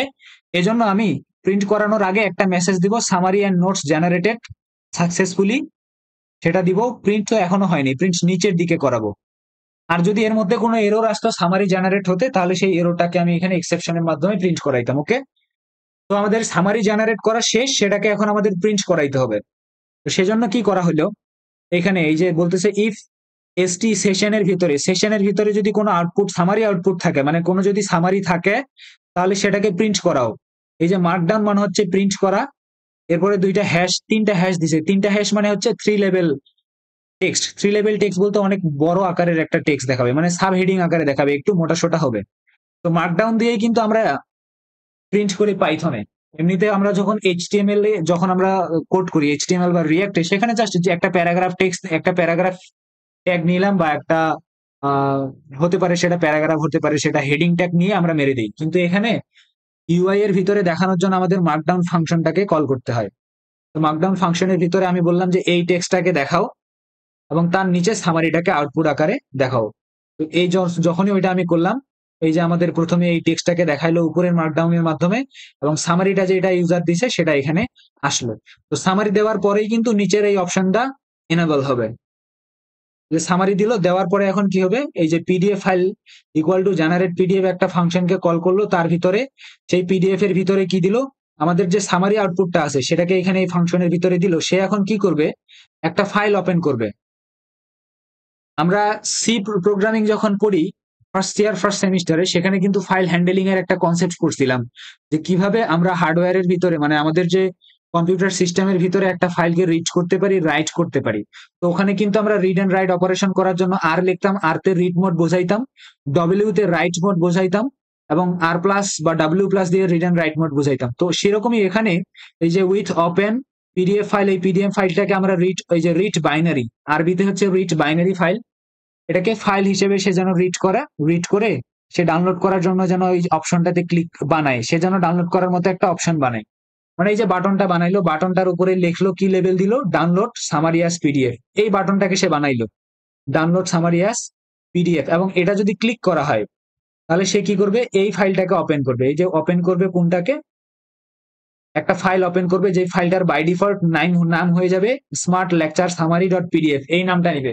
আমরা যদি সামারিটা জেনারেটের জন্য এখানে ক্লিক করি, তাহলে আমরা দেখছিলাম যে উপরে একটা যে পিডিএফটা জেনারেট হচ্ছিল সেটার একটা নাম আসছিল লেকচার সামারি পিডিএফ। আমি যদি এখানে দেখাই একটু, এই যে স্মার্ট লেকচার সামারি 3 কেন হয়েছে, কারণ এর আগে আমি আরো দুইটা এরকম জেনারেট করাইছিলাম। এই জন্য স্মার্ট লেকচার সামারি এটা বাই ডিফল্ট থাকবে। এবং এটার এই যে এখানে মাইন ফাইল, মানে ফাইল টাইপ হচ্ছে কি, পিডিএফ ফাইল টাইপ বলে দিচ্ছি। ওকে, তো আমাদের সামারিটাও ডাউনলোড করা শেষ। সামারি ডাউনলোড করা, সামারি জেনারেট করা, এই পর্যন্ত কাজ শেষ। এবার আমি কি করছি, এখানে একটা ডিভাইডার দেখাইছি, এই যে ছোট লাইনটা, এবং তারপর কোষ কিউএনএ সেকশন আমি দিছি। তো এই ডিভাইডার দেখানোর জন্য এই যে এসটি ডট ডিভাইডার, ডিভাইডারের নিচে একটা সাব হেডিং দেখাইছি, ask about the lecture summary. এই যে সুন্দর করে এটা এখানে দেখাইছে লেকচার সামারি, ওইটা এটার মাধ্যমে দেখাইলো। ওকে, সাব হেডার। এরপরের কাজ কি আমার, কোশ্চেন এন্ড সেকশনের জন্য এই যে ইনপুট বক্সটা দেওয়া, তার উপরে একটা লেভেল দেওয়া এবং এই বাটনটা দেওয়া। তো সেজন্য এখানে উইথ এসটি ফর্ম, এবার কিন্তু ফর্ম আকারে নিচ্ছি আমি ইনপুট। এখানে যা ইনপুট দিব এটা এখন ফর্ম আকারে ইনপুটটা যাবে। এর আগে টেক্সট ইনপুট ছিল, এবারে হচ্ছে ফর্ম টাইপে নিচ্ছি আমি। তো বললাম ফর্মের এখানে ক্লিয়ার অন সাবমিট ট্রু, এটা কি, মানে যখনই ইউজার এখানে কোনো কিছু লিখবে, দেখে যখনই এন্টার প্রেস করবে, মানে যখনই সাবমিট দিবে, তখন এখান থেকে যেন সবকিছু ক্লিয়ার হয়ে যায়, মানে নতুন করে আবার প্রশ্ন লেখার জন্য যেন জায়গা তৈরি হয়। সেটার জন্য এখানে ভিতরে একটা অ্যাট্রিবিউট লেখা হয়েছে ক্লিয়ার অন সাবমিট ট্রু। এবং এখানে নিচে দেখা যাচ্ছে এখন কি, ওইটা তো ফর্মটা আমার জেনারেট হইলো। তো ফর্মটা যখন জেনারেট হইলো, তখন এখানে কি হচ্ছে, আস্ক বলছে ask a question related the lecture summary, এই লেখাটা উপরে আসছে, ask a question related the lecture summary. ওইটা আসলে না, এই যে নিচের এটা, উপরেরটা তো আমরা সাব হেডিং এর মাধ্যমে দিছি। এটা এখানে আসলো, আসার পর এখানে নিচে একটা বাটনও তৈরি করতেছে, সেটার নাম দিছে গেট অ্যান্সার। এই বাটনে যদি কেউ ক্লিক করে তাহলে তখন আলাদা কাজ হবে। তো এই বাটনটাতে কেউ যদি ক্লিক করে অথবা এন্টার প্রেস করে, তখন কি হবে, ইফ বাটন সাবমিট, এই যে বাটনটা আছে গেট আনসার অথবা এন্টার যদি প্রেস করে কেউ, এই সাবমিট বাটনের উপর যদি কেউ ক্লিক করে, তাহলে সে কি করবে, স্ট্রাইপ করবে কাকে, এই কোশ্চেনটা, ইউজার যে কোশ্চেনটা এখানে দিল, এই যে এখানে যে ইউজার যে কোশ্চেনটা দিল। এখন এমন হতেই পারে কোনো ইউজার এখানে জাস্ট স্পেস মারছে, স্পেস লিখে জাস্ট এখানে ক্লিক করছে, তখন তো আমার এখানে ভুলভাল আনসার দেওয়া শুরু করবে। সে আসলে কি বুঝবে, তো এরকম যেন না হয় সেজন্য এখানে স্ট্রাইপ নামে একটা ফাংশন কল করা হয়েছে। এই স্ট্রাইপ ফাংশন আমরা কিন্তু অন্যান্য প্রোগ্রামিং ল্যাঙ্গুয়েজ গুলাতেও দেখি। এই স্ট্রাইপ ফাংশন আসলে কি করে, সে কেটে ফেলে বলতে কি আমাদের এখানে যে অ্যান্সার গুলো আমরা এখানে যা যা আমরা কিছু লিখবো সেখানে মাঝখানে যতগুলা স্পেস পাবে সেই সবগুলা স্পেসকে তুলে ফেলবে। সেই স্পেসকে তুলে ফেলার পর সে ম্যাচ করতেছে যে সবগুলা স্পেসকে তুলে ফেলার পরও যে কোশ্চেন যদি কোনো কিছু থাকে মানে সেটা যদি এটার মতো না হয় মানে এমটি যদি না হয়, এটা কখন এই কন্ডিশনটা ট্রু হবে? ইউজার যদি এখানে শুধু স্পেস দেয়, দিয়ে যদি এন্টার মারে, তাহলে সে স্ট্রাইক কি করবে? সবগুলো স্পেসে উধাও করে দিবে। উধাও করে দেওয়ার পর এটার সাথে ম্যাচ করবে, তখনই ম্যাচ হবে। আর যদি ম্যাচ হয় তখন আমরা এরকম দিব যে প্লিজ এন্টার আ কোশ্চেন। আপনি তো স্পেস প্রিন্ট করেছেন, কোশ্চেন প্রিন্ট করেন না, সেজন্য এই এররটা আমরা দেখাবো। আর যদি না হয় মানে এটা কখন ফলস হবে? যদি ইউজার শুধুমাত্র হোয়াইট স্পেস না বরং সেখানে যদি কোনো কিছু লেখে তখন এলস এর ভিতরে আসবে, এসে একটা স্পিনারকে ঘুরানো শুরু করবে। থিঙ্কিং আমরা দেখছিলাম যখন আমরা কোন একটা কোশ্চেন করতেছিলাম, এখানে একটা স্পিনার আসতেছিল এবং থিঙ্কিং লেখা আসতেছিল, এবং থিঙ্কিং যতক্ষণে চলবে ততক্ষণ পর্যন্ত আমার আবার কোথায় যাইতে হবে? এলএলএম মডেলটাকে কিছু প্রশ্ন করে আসতে হবে। ওই কাজটাই এখন ট্রাই ব্লকের মাধ্যমে করতেছি। তো এখানে কি কাজ হচ্ছে? এখানে বিল্ড চ্যাট প্রম্পট একটা ফাংশনকে কল করতেছি। এই বিল্ড চ্যাট প্রম্পট ফাংশনে কল করার সময় আমরা কি কি পাস করতেছি, এই ফাংশনটার ডেফিনেশন আমরা নিজেরাই করছি, আমরা দেখবো এখন। এই ফাংশনটাকে আমি এটা কাজ করি, এটাকে বাড়াই দিই তাহলে আরো বড় হবে। তো বিল্ড চ্যাট প্রম্পট এই ফাংশনটাতে আমরা পাস করতেছি আমাদের সামারিটা, যেটা এই যে সেশন স্টেটের ভিতরে আছে। তারপরে পাস করতেছি আমাদের চ্যাট হিস্ট্রি, কারণ চ্যাট হিস্ট্রি তো থাকতে হবে। এমন হতেই পারে যে ইউজার অলরেডি 5-6টা কোশ্চেন করছে, সেগুলোও তো আমার রাখতে হবে। এবং এমন হতেই পারে যে আগে যেমন আমি দেখাইছি প্রথমে একটা প্রশ্ন করছি, সেটার বেসিসে কিন্তু আমি পরবর্তীতে বললাম যে হচ্ছে answer the question I gave earlier, you gave earlier. তো সেটা কিভাবে সে নিবে? নিশ্চয়ই তাকে হিস্ট্রিটা রাখতে হবে। সেই চ্যাট হিস্ট্রিটা আমি রাখার জন্য সেই চ্যাট হিস্ট্রিটাও পাঠাইতে হবে, এবং যে কোশ্চেনটা ইউজার করছে যেটা আমি এখান থেকে নিলাম, সেই কোশ্চেনটা এই যে কোথায় নিলাম আমি কোশ্চেনটাকে, এই যে কোশ্চেনটা যে আমি নিলাম সেই কোশ্চেনটাকে পাঠাইতে হবে। তাহলে বিল্ড চ্যাট প্রম্পট নামে ফাংশনটাতে আমি পাঠাইলাম। এখন এটার ডেফিনেশনে আমরা যাব। কোথায় আছে বিল্ড চ্যাট প্রম্পট? এই যে এখানে ফাংশনটা, সামারিটা আসলো, চ্যাট হিস্ট্রি আসলো, নতুন যে কোশ্চেনটা ইউজার করলো সেটা আসলো। আসার পর এখানে একটা প্রম্পট তৈরি হচ্ছে। সেই প্রম্পটটা কেমন ভাবে তৈরি হচ্ছে? You are a helpful assistant answering question based on following lecture summary. যে কি করে? লেকচার সামারির উপর বেস করে আনসার করে। এবং তাকে কোন লেকচার সামারির উপর বেস করে? এই যে আমি এখানে যে সামারিটা নিয়ে আসলাম অলরেডি, যেটা উপরে চ্যানেল, সেটা কিন্তু এখানে প্রিন্ট হচ্ছে। এটা কি দুইটা নিউ লাইন? দুইটা নিউ লাইন মানে দুইটা লাইন পরে একটু ফাঁকার পরে কিন্তু সামারিটা আমার এখানে ডাইনামিক্যালি ইনক্লুড হচ্ছে এই স্ট্রিংটাতে। এবং সেজন্যই কিন্তু আমরা জানি পাইথনে আমরা যখন ফরম্যাটেড কোনো স্ট্রিং লেখাতে চাই তখন আমরা এফ দেই।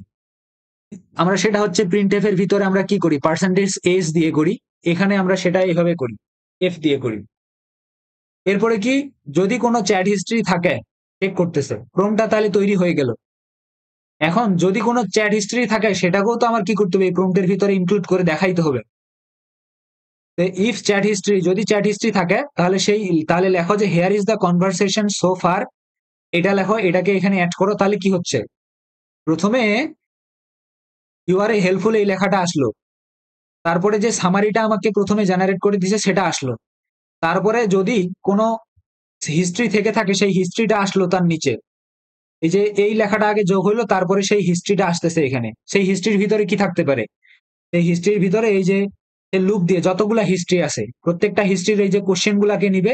এই জন্য এখানে দিছে কিউ, আর আনসার গুলাকে নিবে। তাহলে কোশ্চেন কি? ধরো চ্যাট জিপিটি কে যখন আমি প্রশ্ন করি সেটা হচ্ছে কোশ্চেন, আর যে রেসপন্সটা দেয় সেটা হচ্ছে আনসার। এই কিউ এবং এ দিয়ে ডাইনামিক্যালি সে সেটাকেই বুঝাইছে, সেগুলাকেই। কিন্তু তার মানে কি, আমার যদি এখানে 5 বার কোশ্চেন আনসার হয়, সেই 5 বারের কোশ্চেন আনসার গুলাকেও সে কি করতেছে? এই প্রম্পটের ভিতরে অ্যাড করতেছে। অ্যাড করার পর ফাইনালি সে কি করতেছে? সে নতুন কোশ্চেনটাকে নিচে দিচ্ছে। সে নতুন কোশ্চেনটা হতে পারে যে আমাকে আর ওই 10টা প্রশ্নের উত্তরগুলা দাও। তারপরে সে লিখতেছে আনসার, তারপরে আনসার দিস লিখে, তারপরে আমি মেইন কথা হচ্ছে কি, এখানে আমরা জাস্ট প্রম্পটটা জেনারেট করলাম। So I hope you got an idea. If you don't, then please pause the video or rewind it. If you rewatch the video, I mean, if you rewatch this segment, I hope you will get a clear idea. So আমাদের finally এখানে কি হচ্ছে? নতুন একটা prompt generate হচ্ছে। Just এই প্রম্পটের যে স্ট্রিংটা finally return হচ্ছে, এবং আমরা চলে যাচ্ছি বিল্ড প্রম্পট নামক ফাংশনটার ভিতরে। কোথায় সেটা? এই যে এখানে বিল্ড চ্যাট প্রম্পট। তো স্পিনারটা ঘুরতে আসে প্রশ্ন করার পর, আমরা প্রশ্ন করছি, করে যখনই বাটনে ক্লিক করছি স্পিনার ঘুরতে আসে, সেই প্রম্পটটা আমার চলে আসলো, চ্যাট প্রম্পটটা আমি নিলাম, নিয়ে এখন আমি কি করব, আমার যে এলএলএম রেডি মডেলটা আছে তার ভিতরে আমি আমার এই প্রম্পটটাকে দিয়ে দিলাম, সে এখন একটা আনসার নিয়ে আসবে। সে আজ যে আনসারটা আসবে সেটাকে আমি কি করব, আমার যে সেশন স্টেটের হিস্ট্রি আছে এই হিস্টোরির ভিতরে আমি অ্যাপেন্ড করব। অ্যাপেন্ড মানে কি, যোগ করা। অ্যাপেন্ড মানে হচ্ছে কনক্যাটিনেট। যারা সি পড়ছি, আমাদের মধ্যে সচরাচর আমরা আমরা আমরা যে কয়জন আছি নিশ্চয়ই আমরা সি পড়ছি। তো সি এ কিন্তু আমরা জানি কনক্যাটিনেট মানে এক্সট্রা একটা স্ট্রিং এর সাথে আরেকটা স্ট্রিং কে অ্যাড করা। তো সেরকমই এখানে অ্যাপেন্ড এবং ফাইল হ্যান্ডলিং এর সময় কিন্তু আমরা অ্যাপেন্ড শব্দটার সাথে পরিচিত হয়েছি। অ্যাপেন্ড মানে জুড়ে দেয়া। তো সে কি করবে, আমাদের যে প্রিভিয়াস হিস্ট্রি আছে তার সাথে অ্যাড করে দিবে নতুন যে হিস্ট্রিটা আছে সেটাকে কোশ্চেন এবং আনসার আকারে। কারণ আমাদের যে আনসার এখানে রেসপন্স যেটা জেনারেট হচ্ছে সে কিন্তু কোশ্চেনও আসতেছে, এখানে আনসারও আসতেছে, সেই চ্যাট হিস্ট্রির ভিতরে এটা থেকে যাবে। এবং কোশ্চেন সাবমিটেড এটাকে সে করে দিবে ট্রু। ওকে, সো এখন কিন্তু আমার কোশ্চেন জেনারেট হয়েছে, সেটাকে এখনো প্রিন্ট করানো হয়নি, এখন প্রিন্ট করাইতে হবে। কিন্তু প্রিন্ট আমি করাবো কিভাবে, আমরা দেখতেছি যে প্রিন্ট যখন হচ্ছে স্ক্রিনের ভিতরে, তখন আমাদের যে পুরাতন যে মানে আগের ওল্ড যে হিস্ট্রিটা সেটাকে আমার নিচে রাখতেছি এবং নতুন যে হিস্ট্রিটা সেটাকে আমি পরে রাখতেছি। এখানে আমরা একটা রিভার্স লুপ চালাচ্ছি। এই জন্য এই রিভার্স রুলটা বলতেছি, ফর কোশ্চেন এবং আনসার ইন রিভার্স, রিভার্স অর্ডারে নিয়ে আসো কোথা থেকে, session of chat history. Session of chat হিস্ট্রির ভিতরে অনেকগুলা কি আছে, আইটেম আছে, সেই আইটেমের ভিতর থেকে একটা একটা করে সে চ্যাট হিস্ট্রি নিচ্ছে, নিয়ে সেটাকে কি করতেছে, কিন্তু নিচ্ছে কোথা থেকে, সব থেকে প্রথমটাকে প্রথমে প্রিন্ট করাচ্ছে, মানে সবার শেষে যেটা আসছে সেটাকে প্রথমে প্রিন্ট করাচ্ছে, এবং সবার প্রথমে যেটা আসছিল সবার সেটাকে প্রিন্ট করাচ্ছে। প্রিন্ট করাচ্ছে কিভাবে, এই যে মার্কডাউন, প্রথমে কোশ্চেনটা রাখতেছে, তার নিচে রাখতেছে আনসারটা, এবং তার নিচে একটা ডিভাইডার লাইন দিচ্ছে। আমি যদি একটু দেখি, এই যে প্রথমে সে কি করলো, প্রথমে সে রাখলো কোশ্চেনটাকে, কোশ্চেনটা তার ভিতরে, তারপরে সে নিচের দিকে কোশ্চেন গুলাকেই তো এখানে রাখছিল। আচ্ছা, এইখানে এইটাতে দেখাই, প্রথমে সে কোশ্চেনটাকে রাখতেছিল, তারপরে সেই কোশ্চেনের আনসারটাকে লিখতেছিল, এবং তারপরে সে কি করতেছিল, না ওইটা না, এখানে দেখাই, এই যে প্রত্যেকটা হিস্ট্রিকে প্রিন্ট করানোর সময় কোশ্চেন আনসার হিসেবে প্রিন্ট করাচ্ছে, প্রিন্ট করানোর পর যখন প্রিন্ট করানো শেষ হচ্ছে সবার শেষে কিন্তু সে একটা ডিভাইডার দিচ্ছে 3 লাইনের, ওটাই এখানে হচ্ছে।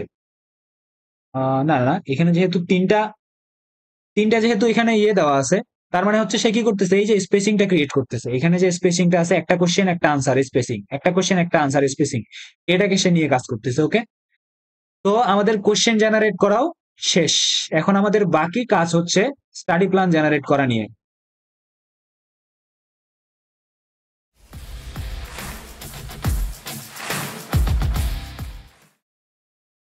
তো স্টাডি প্ল্যানের ক্ষেত্রে প্রথমেই কিন্তু স্টাডি প্ল্যানের জন্য এরকম একটা ইউআই আসতেছিল না। প্রথমে জাস্ট কি হচ্ছিল, এই কোশ্চেন গুলার নিচে এই বাটনটা আসতেছিল, কেউ যখন এই বাটনে ক্লিক করবে তখনই এরকম একটা উইন্ডো ওপেন হবে। তো আমি দেখি এরকম একটা বাটন জেনারেট করাইতে হবে, তার উপর ক্লিক করলে যেন এরকম একটা উইন্ডো জেনারেট হয়। এটার জন্য কোডটা দেখি। তো এই কোডটা শুরু হচ্ছে এইখান থেকে। সো প্রথমে দেখতেছে if not ST session state show study plan.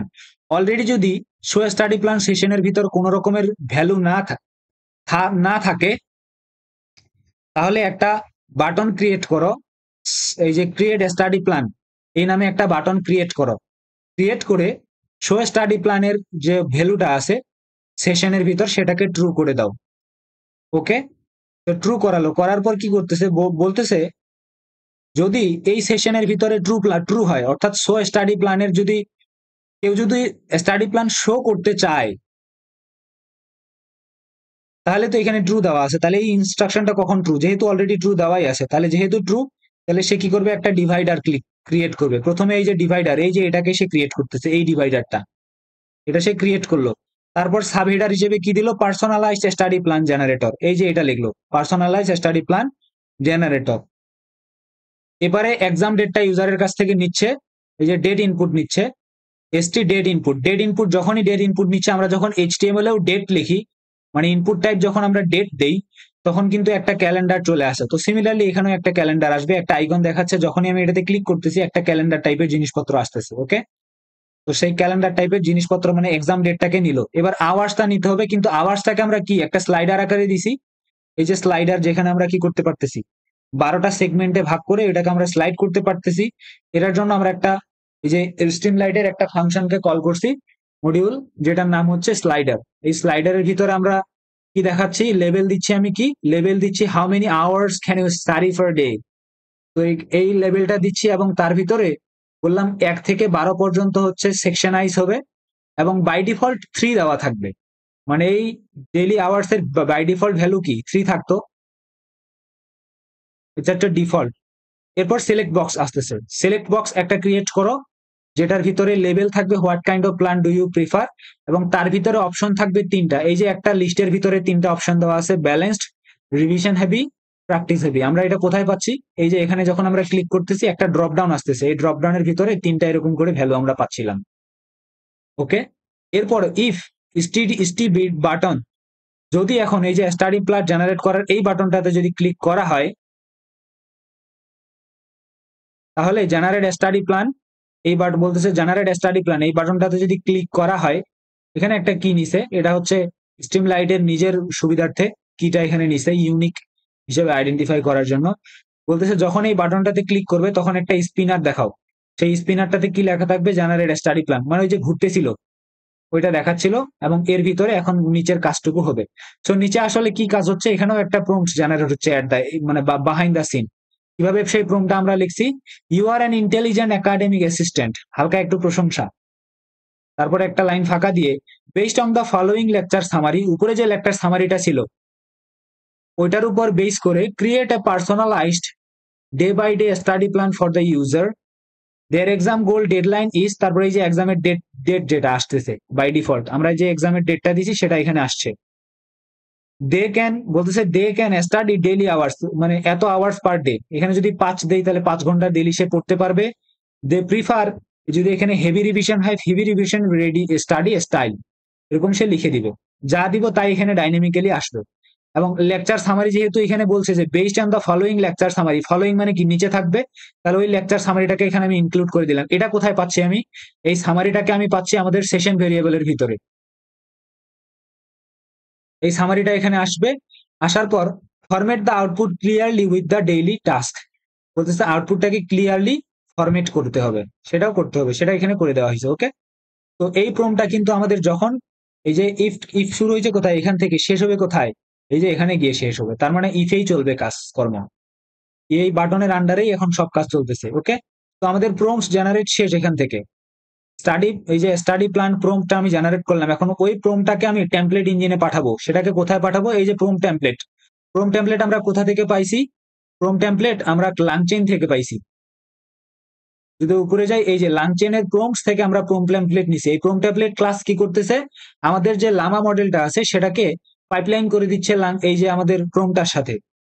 তো এখানে ইনপুট ভেরিয়েবল গুলা কি ছিল, সামারি, সামারি আমাদের সেশন থেকে নিয়ে আসছে, এই সেশন থেকে এক্সাম ডেট নিচ্ছে, ডেইলি আওয়ার্স নিচ্ছে, প্ল্যান টাইপ নিচ্ছে, নিয়ে এগুলাকে পাঠাচ্ছে, পাঠায় ওখান থেকে সে কি করতেছে, টেমপ্লেট বানাচ্ছে, প্রম্পট টেমপ্লেট। এই যে স্টাডি প্ল্যান টেমপ্লেট নিল, নিয়ে স্টাডি প্ল্যান টেমপ্লেটটাকে কানেক্ট করতেছে এলএলএম মডেলটার সাথে, এই যে পাইপলাইনের মাধ্যমে একটা চেইন তৈরি হলো, এই চেইনটা থেকে চেইনের মাধ্যমে এই চেইন টেন দিয়ে এখন কল করতেছে সেই মডেলটাকে, কল করে সেখান থেকে একটা আউটপুট আসবে।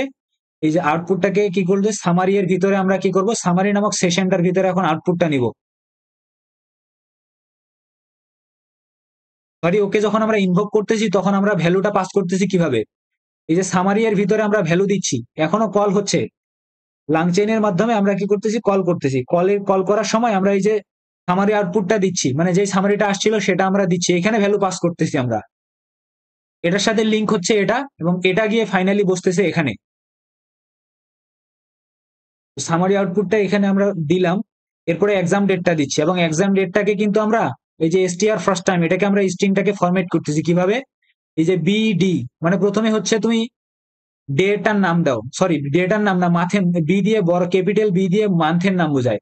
যেমন এটা হতে পারে অগস্ট 14, 2015, এরকম একটা ফরম্যাট ক্রিয়েট করতেছে, অগস্ট 15, তারপর কমা দিয়ে 2015, এরকম একটা সাল ক্রিয়েট করতেছে, মানে একটা ডেট ক্রিয়েট করতেছে, ডেটটা ক্রিয়েট করে এখানে দিচ্ছে। তারপরে ডেইলি আওয়ার্সটাকে ডেইলি আওয়ার্স ভেরিয়েবলের ভিতরে দিচ্ছে, প্ল্যান টাইপটাকে প্ল্যান টাইপের ভিতরে দিয়ে এই লাং চেনটাকে কল করতেছে, সে এখন একটা আউটপুট দিবে, যে আউটপুটটা দিচ্ছে সেটাকে আমি কি করতেছি, রিফাইন করতেছি। রিফাইন করার পর সেই প্লেন টেক্সট আমি পাইলাম, প্লান টেক্সটটা পাইলাম, ওখান থেকে যত ইমোজি আসে সেই ইমোজি গুলাকে আমি রিমুভ করলাম, একটা ক্লিন প্লান টেক্সট পাইলাম। সেই প্লান টেক্সটটাকে এখন আমার দেখাইতে হবে। তো দেখানোর আগে আমি একটা কাজটা যে হয়েছে একটা সাকসেস মেসেজ দেখাবো, এটা একটু পর কিন্তু অটোমেটিক বন্ধ হয়ে যাবে।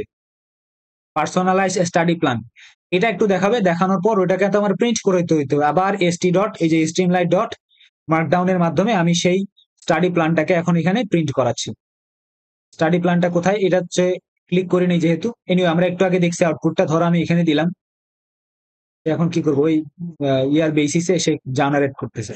তো এটা প্রিন্ট হবে, প্রিন্ট হওয়ার পর সে এটাতেও কিন্তু এখন এই যে স্টাডি প্ল্যানটাকেও এখন পিডিএফ আকারে নেওয়ার জন্য আমরা এই ফাংশনটুকু চালাইছি। So I have already explained the syntax of this function in the earlier videos. You can watch it yourself. And finally, we are handling the exception. So this is all about the project. In the next section, I am coming with the interview questions. Till then, keep learning and keep studying.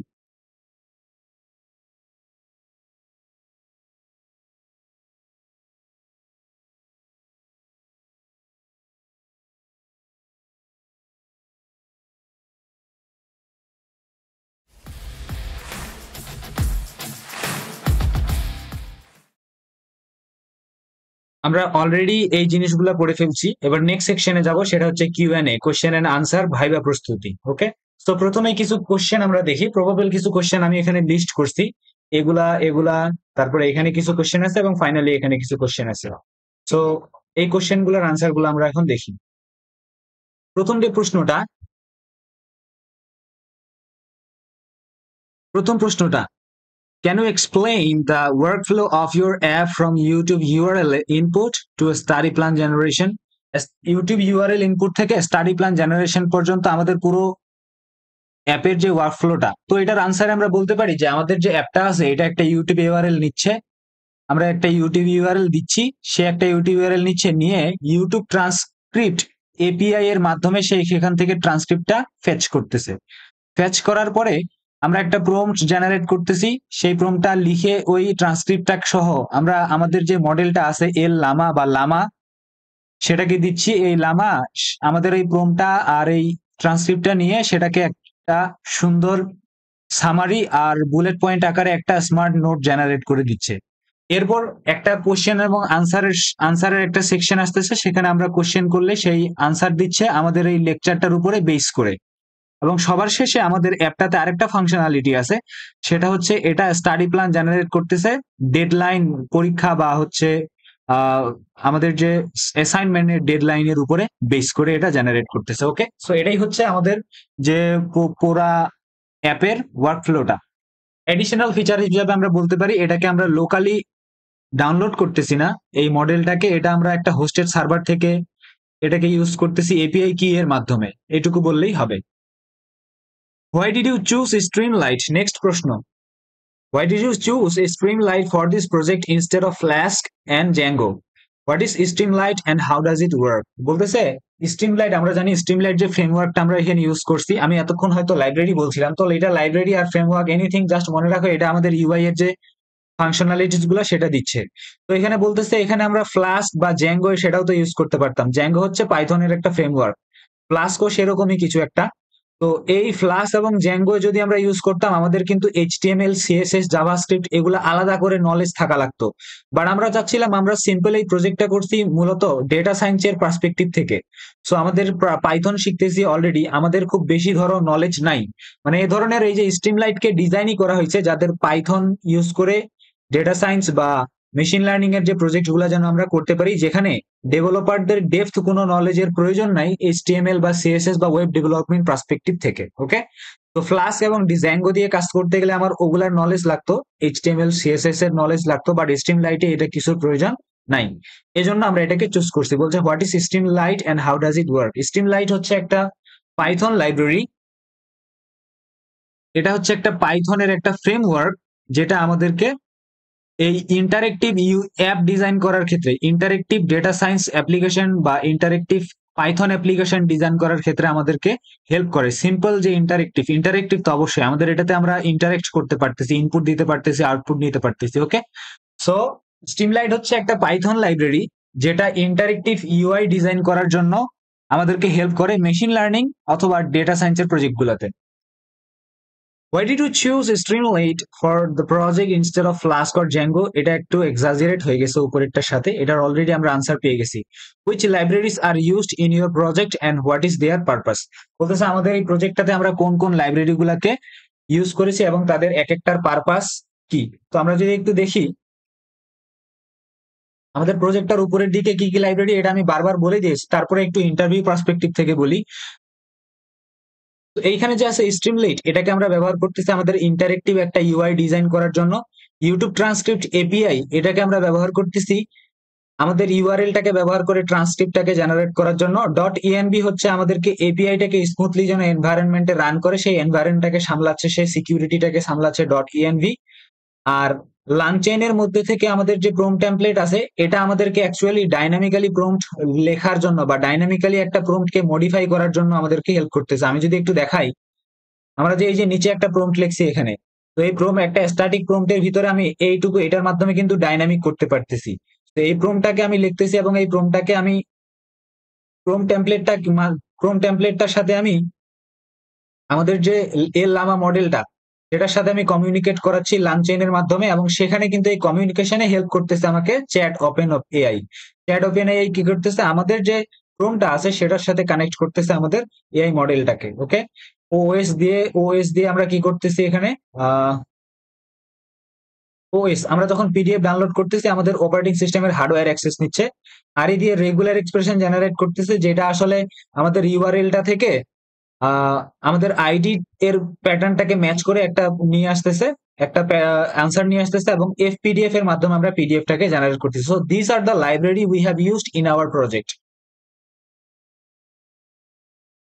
Next, okay, so এটা শেষ। নেক্সট প্রশ্ন হচ্ছে what is LangChain and why it is used. LangChain হচ্ছে একটা framework যেটা ডেভেলপারদেরকে application large language model নিয়ে অ্যাপ্লিকেশন বানাতে সাহায্য করে। এটা আমাদেরকে প্রম্পট লেখার জন্য একটা টুলস দেয়, যেমন আমরা উপরে দেখলাম যে প্রম্পট টেমপ্লেট, এই প্রম্পট টেমপ্লেট লেখার জন্য যে টুলস গুলা, এবং পরবর্তীতে আমরা যে প্রম্পটটাকে আমরা ডাইনামিক বানাচ্ছি সেই সুবিধাটা দিচ্ছে আমাদেরকে এই লাংচেইন। তাহলে কয়েকটা সুবিধা দিচ্ছে।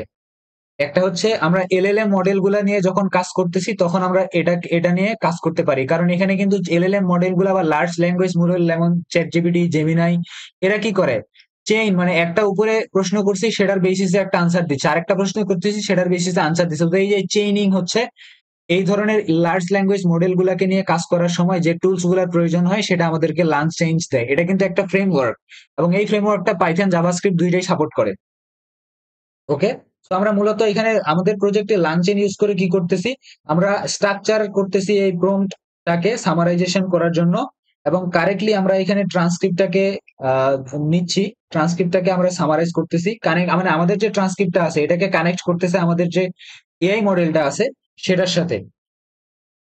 এরপর কি, what does chat OpenAI do things in your project? What does chat OpenAI do in your project? আমাদের প্রজেক্টে এটা আসলে কি কাজটা করে। তো আমরা একটু আগে দেখছিলাম যে এই যে চ্যাট ওপেন এআই সেটাও কিন্তু লাংচেইন থেকে আসছে। লাংচেইনের একটা ক্লাস হচ্ছে চ্যাট ওপেন এআই। এটা আসলে কি করে, আমাদের যে অ্যাপ্লিকেশনটা আছে, আমাদের যে প্রম্পট যেটা আছে, আমরা বলতে পারি স্পেসিফিক্যালি আমাদের এই প্রম্পটটাকে কানেক্ট করতেছে আমাদের এআই মডেলটার সাথে। আমরা বলতে পারি এই যে লাংচেইনের যে ক্লাসগুলো আছে এগুলা কি করতেছে, আমাদের এই অ্যাপ্লিকেশনটাকে এআই যে মডেলটা আছে ইউজার এন্ডে, মানে ইউজার এন্ডে না, হোস্টেড করা আছে সেটার সাথে কানেক্ট করার জন্য চ্যাট ওপেন এআই এখানে কাজ করতেছে। ওকে, এরপর যদি জিজ্ঞেস করে এপিআই যে বললা এতক্ষণে, হোয়াট ইজ এপিআই এবং এটার আসলে এখানে প্রয়োজনটা কি। তো এপিআই এর ফুল ফর্মটা হচ্ছে অ্যাপ্লিকেশন প্রোগ্রামিং ইন্টারফেস। এটা আসলে কি করে, একটা লেয়ার তৈরি করে দেয়। ফর এক্সাম্পল দেখো, আমাদের এই প্রজেক্টটা কিন্তু আমাদের মেশিনে আছে, এবং আমাদের যে এআই মডেলটা সেটা কিন্তু আরেকটা মেশিনে হোস্ট করা আছে, সেটা আরেকটা সার্ভারে মানে ওপেন রাউটারের সার্ভারে হোস্ট করা আছে। তো এই একটা অ্যাপ্লিকেশন আরেকটা অ্যাপ্লিকেশন মানে দুইটা আলাদা আলাদা জায়গায় হোস্ট করা অ্যাপ্লিকেশন একটা আরেকটার সাথে কমিউনিকেট করবে।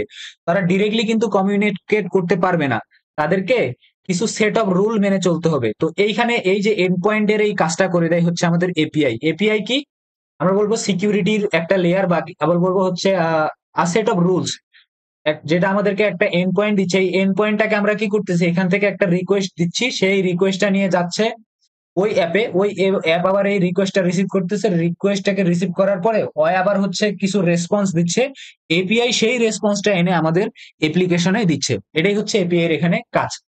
শুধুমাত্র এখানে এপিআই ইউজ হয় না, অনেক জায়গায়, মানে বর্তমানে যতগুলা অ্যাপ আছে প্রায় প্রত্যেকটা অ্যাপের ভিতরেই কিন্তু আমরা এই এপিআই জিনিসটাকে ইউজ করি। আমরা যখন লাস্ট প্রজেক্টটা করছিলাম সেখানে আমাদের যে অথেন্টিকেশনের জন্য আমরা ফায়ারবেস ইউজ করছিলাম, সেখানেও কিন্তু আমরা ফায়ারবেসের অথেন্টিকেশন এপিআইটাকে ইউজ করছিলাম। Okay, what is the difference between session state and normal variables in Python? পাইথনের মধ্যে আমরা একটু আগেই কিন্তু আমাদের প্রজেক্টে দেখছি সেশন স্টেট ছিল। সো আমরা তো নর্মাল ভেরিয়েবলও নিতে পারতাম এই হিস্ট্রিটাকে রাখার জন্য, তাতে কি সমস্যাটা হইতো? আমরা কেন সেশন স্টেট নিলাম? আমরা যে স্ট্রিমলাইট যে লাইব্রেরিটা বা ফ্রেমওয়ার্কটা ইউজ করছি সেটা কি করে, যখনই ধরো আমি স্ট্রিমলাইটের যে তৈরি করার যে একটা বাটন আছে, ধরলাম হচ্ছে আমাদের সামারাইজ বাটন, এই সামারাইজ বাটনে ক্লিক করলে আসলে কি হয়, পাইথনে যখনই আমরা স্টিমলেটের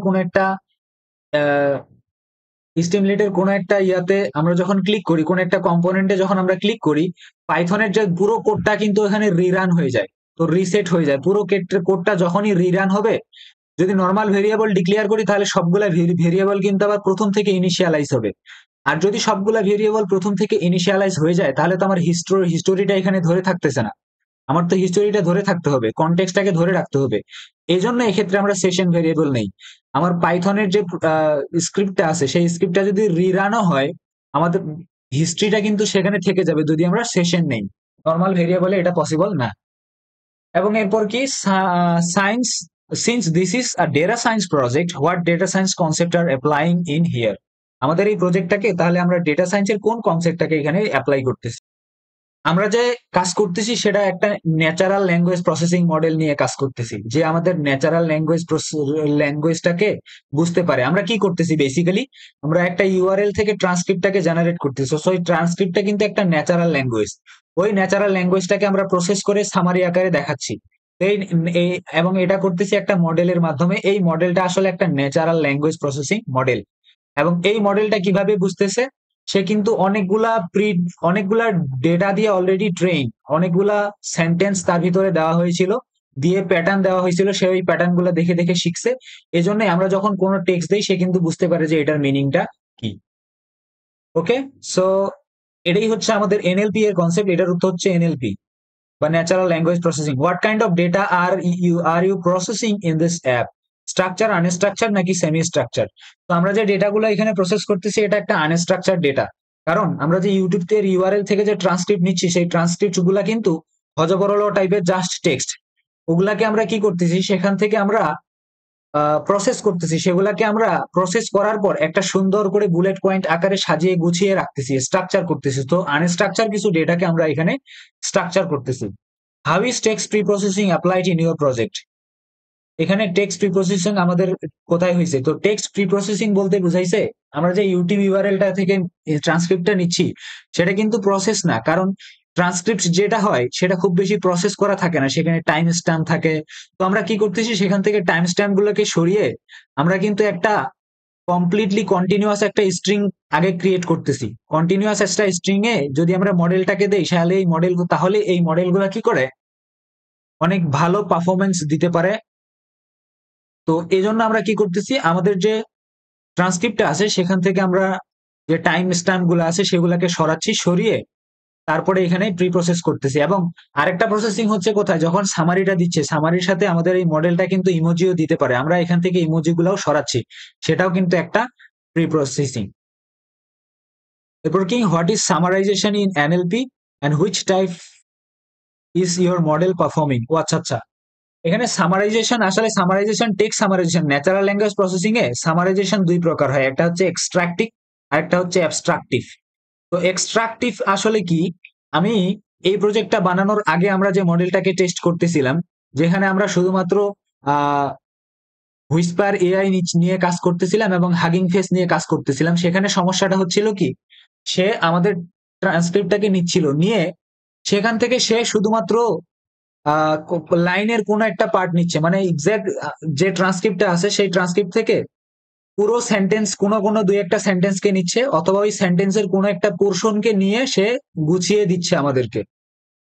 এটা হচ্ছে এক্সট্রাকটিভ, যেখানে অরিজিনাল আমাদের ট্রান্সক্রিপ্টটাই থেকে যাচ্ছে। কিন্তু অ্যাবস্ট্রাকটিভে কি হয়, ওই কনটেক্সটটা বুঝে, ট্রান্সক্রিপ্টের কনসেপ্টটা বুঝে, সেই অর্থটা বুঝে নিজের মতো করে, ইউজারের মতো করে সুন্দর করে দিতে পারতেছে, সুন্দর করে সামারাইজেশন করতেছে, এটা হচ্ছে অ্যাবস্ট্রাকটিভ। তাহলে এই দুইটার মধ্যে ডিফারেন্সটা কি হয় হোক বোঝা গেছে। How does your app transform raw text data into meaningful insight to the user?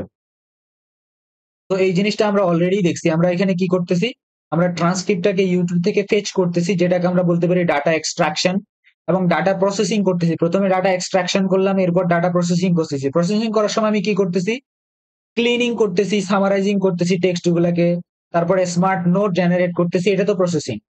এর সবার শেষে আমি বলতে পারবো ইনসাইট জেনারেশন করতেছি। ইনসাইট জেনারেশন কিভাবে করতেছি, আমরা যে হচ্ছে এখানে পার্সোনালাইজড একটা স্টাডি প্ল্যান জেনারেট করতেছি, এটা তো এক প্রকার ইনসাইট। সে আসলে বুঝতেছে যে হচ্ছে কতদিন লাগবে এটা শেষ করতে। ওকে, তো এটুকুই। আরো শেষে কিছু কোশ্চেন আছে। How does your AI model understand the transcript before summarisation? Summarising করার আগে ট্রান্সক্রিপ্টটাকে আসলে সে কিভাবে বুঝে? তো এটার আনসার কিন্তু আমি অলরেডি দিয়ে ফেলছি, যে এআই মডেলটাকে অলরেডি অনেকগুলো ডেটার উপর ট্রেন করা হয়েছে, এবং আমরা কিন্তু আমাদের যে প্রেজেন্টেশন দিছিলাম সেটা ট্রান্সফর্মার মডেলের উপরে ছিল। And in that presentation we have discussed how does a transformer actually understand the text or anything we ask. So এ আসলে কি করে, অনেকগুলা ডেটার উপরে যেহেতু তাকে ট্রেন করা আছে, সে আমরা যখন একটা ট্রান্সক্রিপ্ট দেই বা টেক্সট দেই, সে কি করে, এই টেক্সটার প্যাটার্নটাকে দেখে, প্যাটার্নটাকে দেখে সে, তার তো অনেক নলেজ আছে, সেই প্যাটার্নের সাথে মিলে যায়, সেটার উপরে সে একটা প্রেডিকশন লাগায়, এবং সেই অনুযায়ী সেই প্রেডিকশনের উপর বেস করে সে আমাদের কথাগুলোকে বা আমাদের যে টেক্সট গুলাকে আছে সেগুলাকে সে বুঝে। So I hope you actually understand this, what I'm trying to make you understand. How do you ensure that the summary is relevant to the lecture content? তুমি কিভাবে এনশিওর করতেছো যে আমি যে সামারিটা জেনারেট হচ্ছে, আমরা যে এখানে সামারিটা জেনারেট করছি, এটা actually relevant to the lecture, নাকি সে নিজে নিজে বানাচ্ছে? তো আমরা এটা ভেবে এনশিওর করতেছি, আমরা কিন্তু তাকে প্রম্পটটা দিচ্ছি, এবং আমরা প্রম্পটটা যখন দিচ্ছি, দেওয়ার সময় কিন্তু আমরা বলতেছি, আমরা কিন্তু তাকে ফোর্স করতেছি যে আমাকে যে সামারিটা দিবা সেটা শুধুমাত্র এই ট্রান্সক্রিপ্টটার উপর বেস করেই দিবা, এবং আমরা কিন্তু ওকে এখানে একটা রেস্ট্রিকশন দিয়ে দিচ্ছি।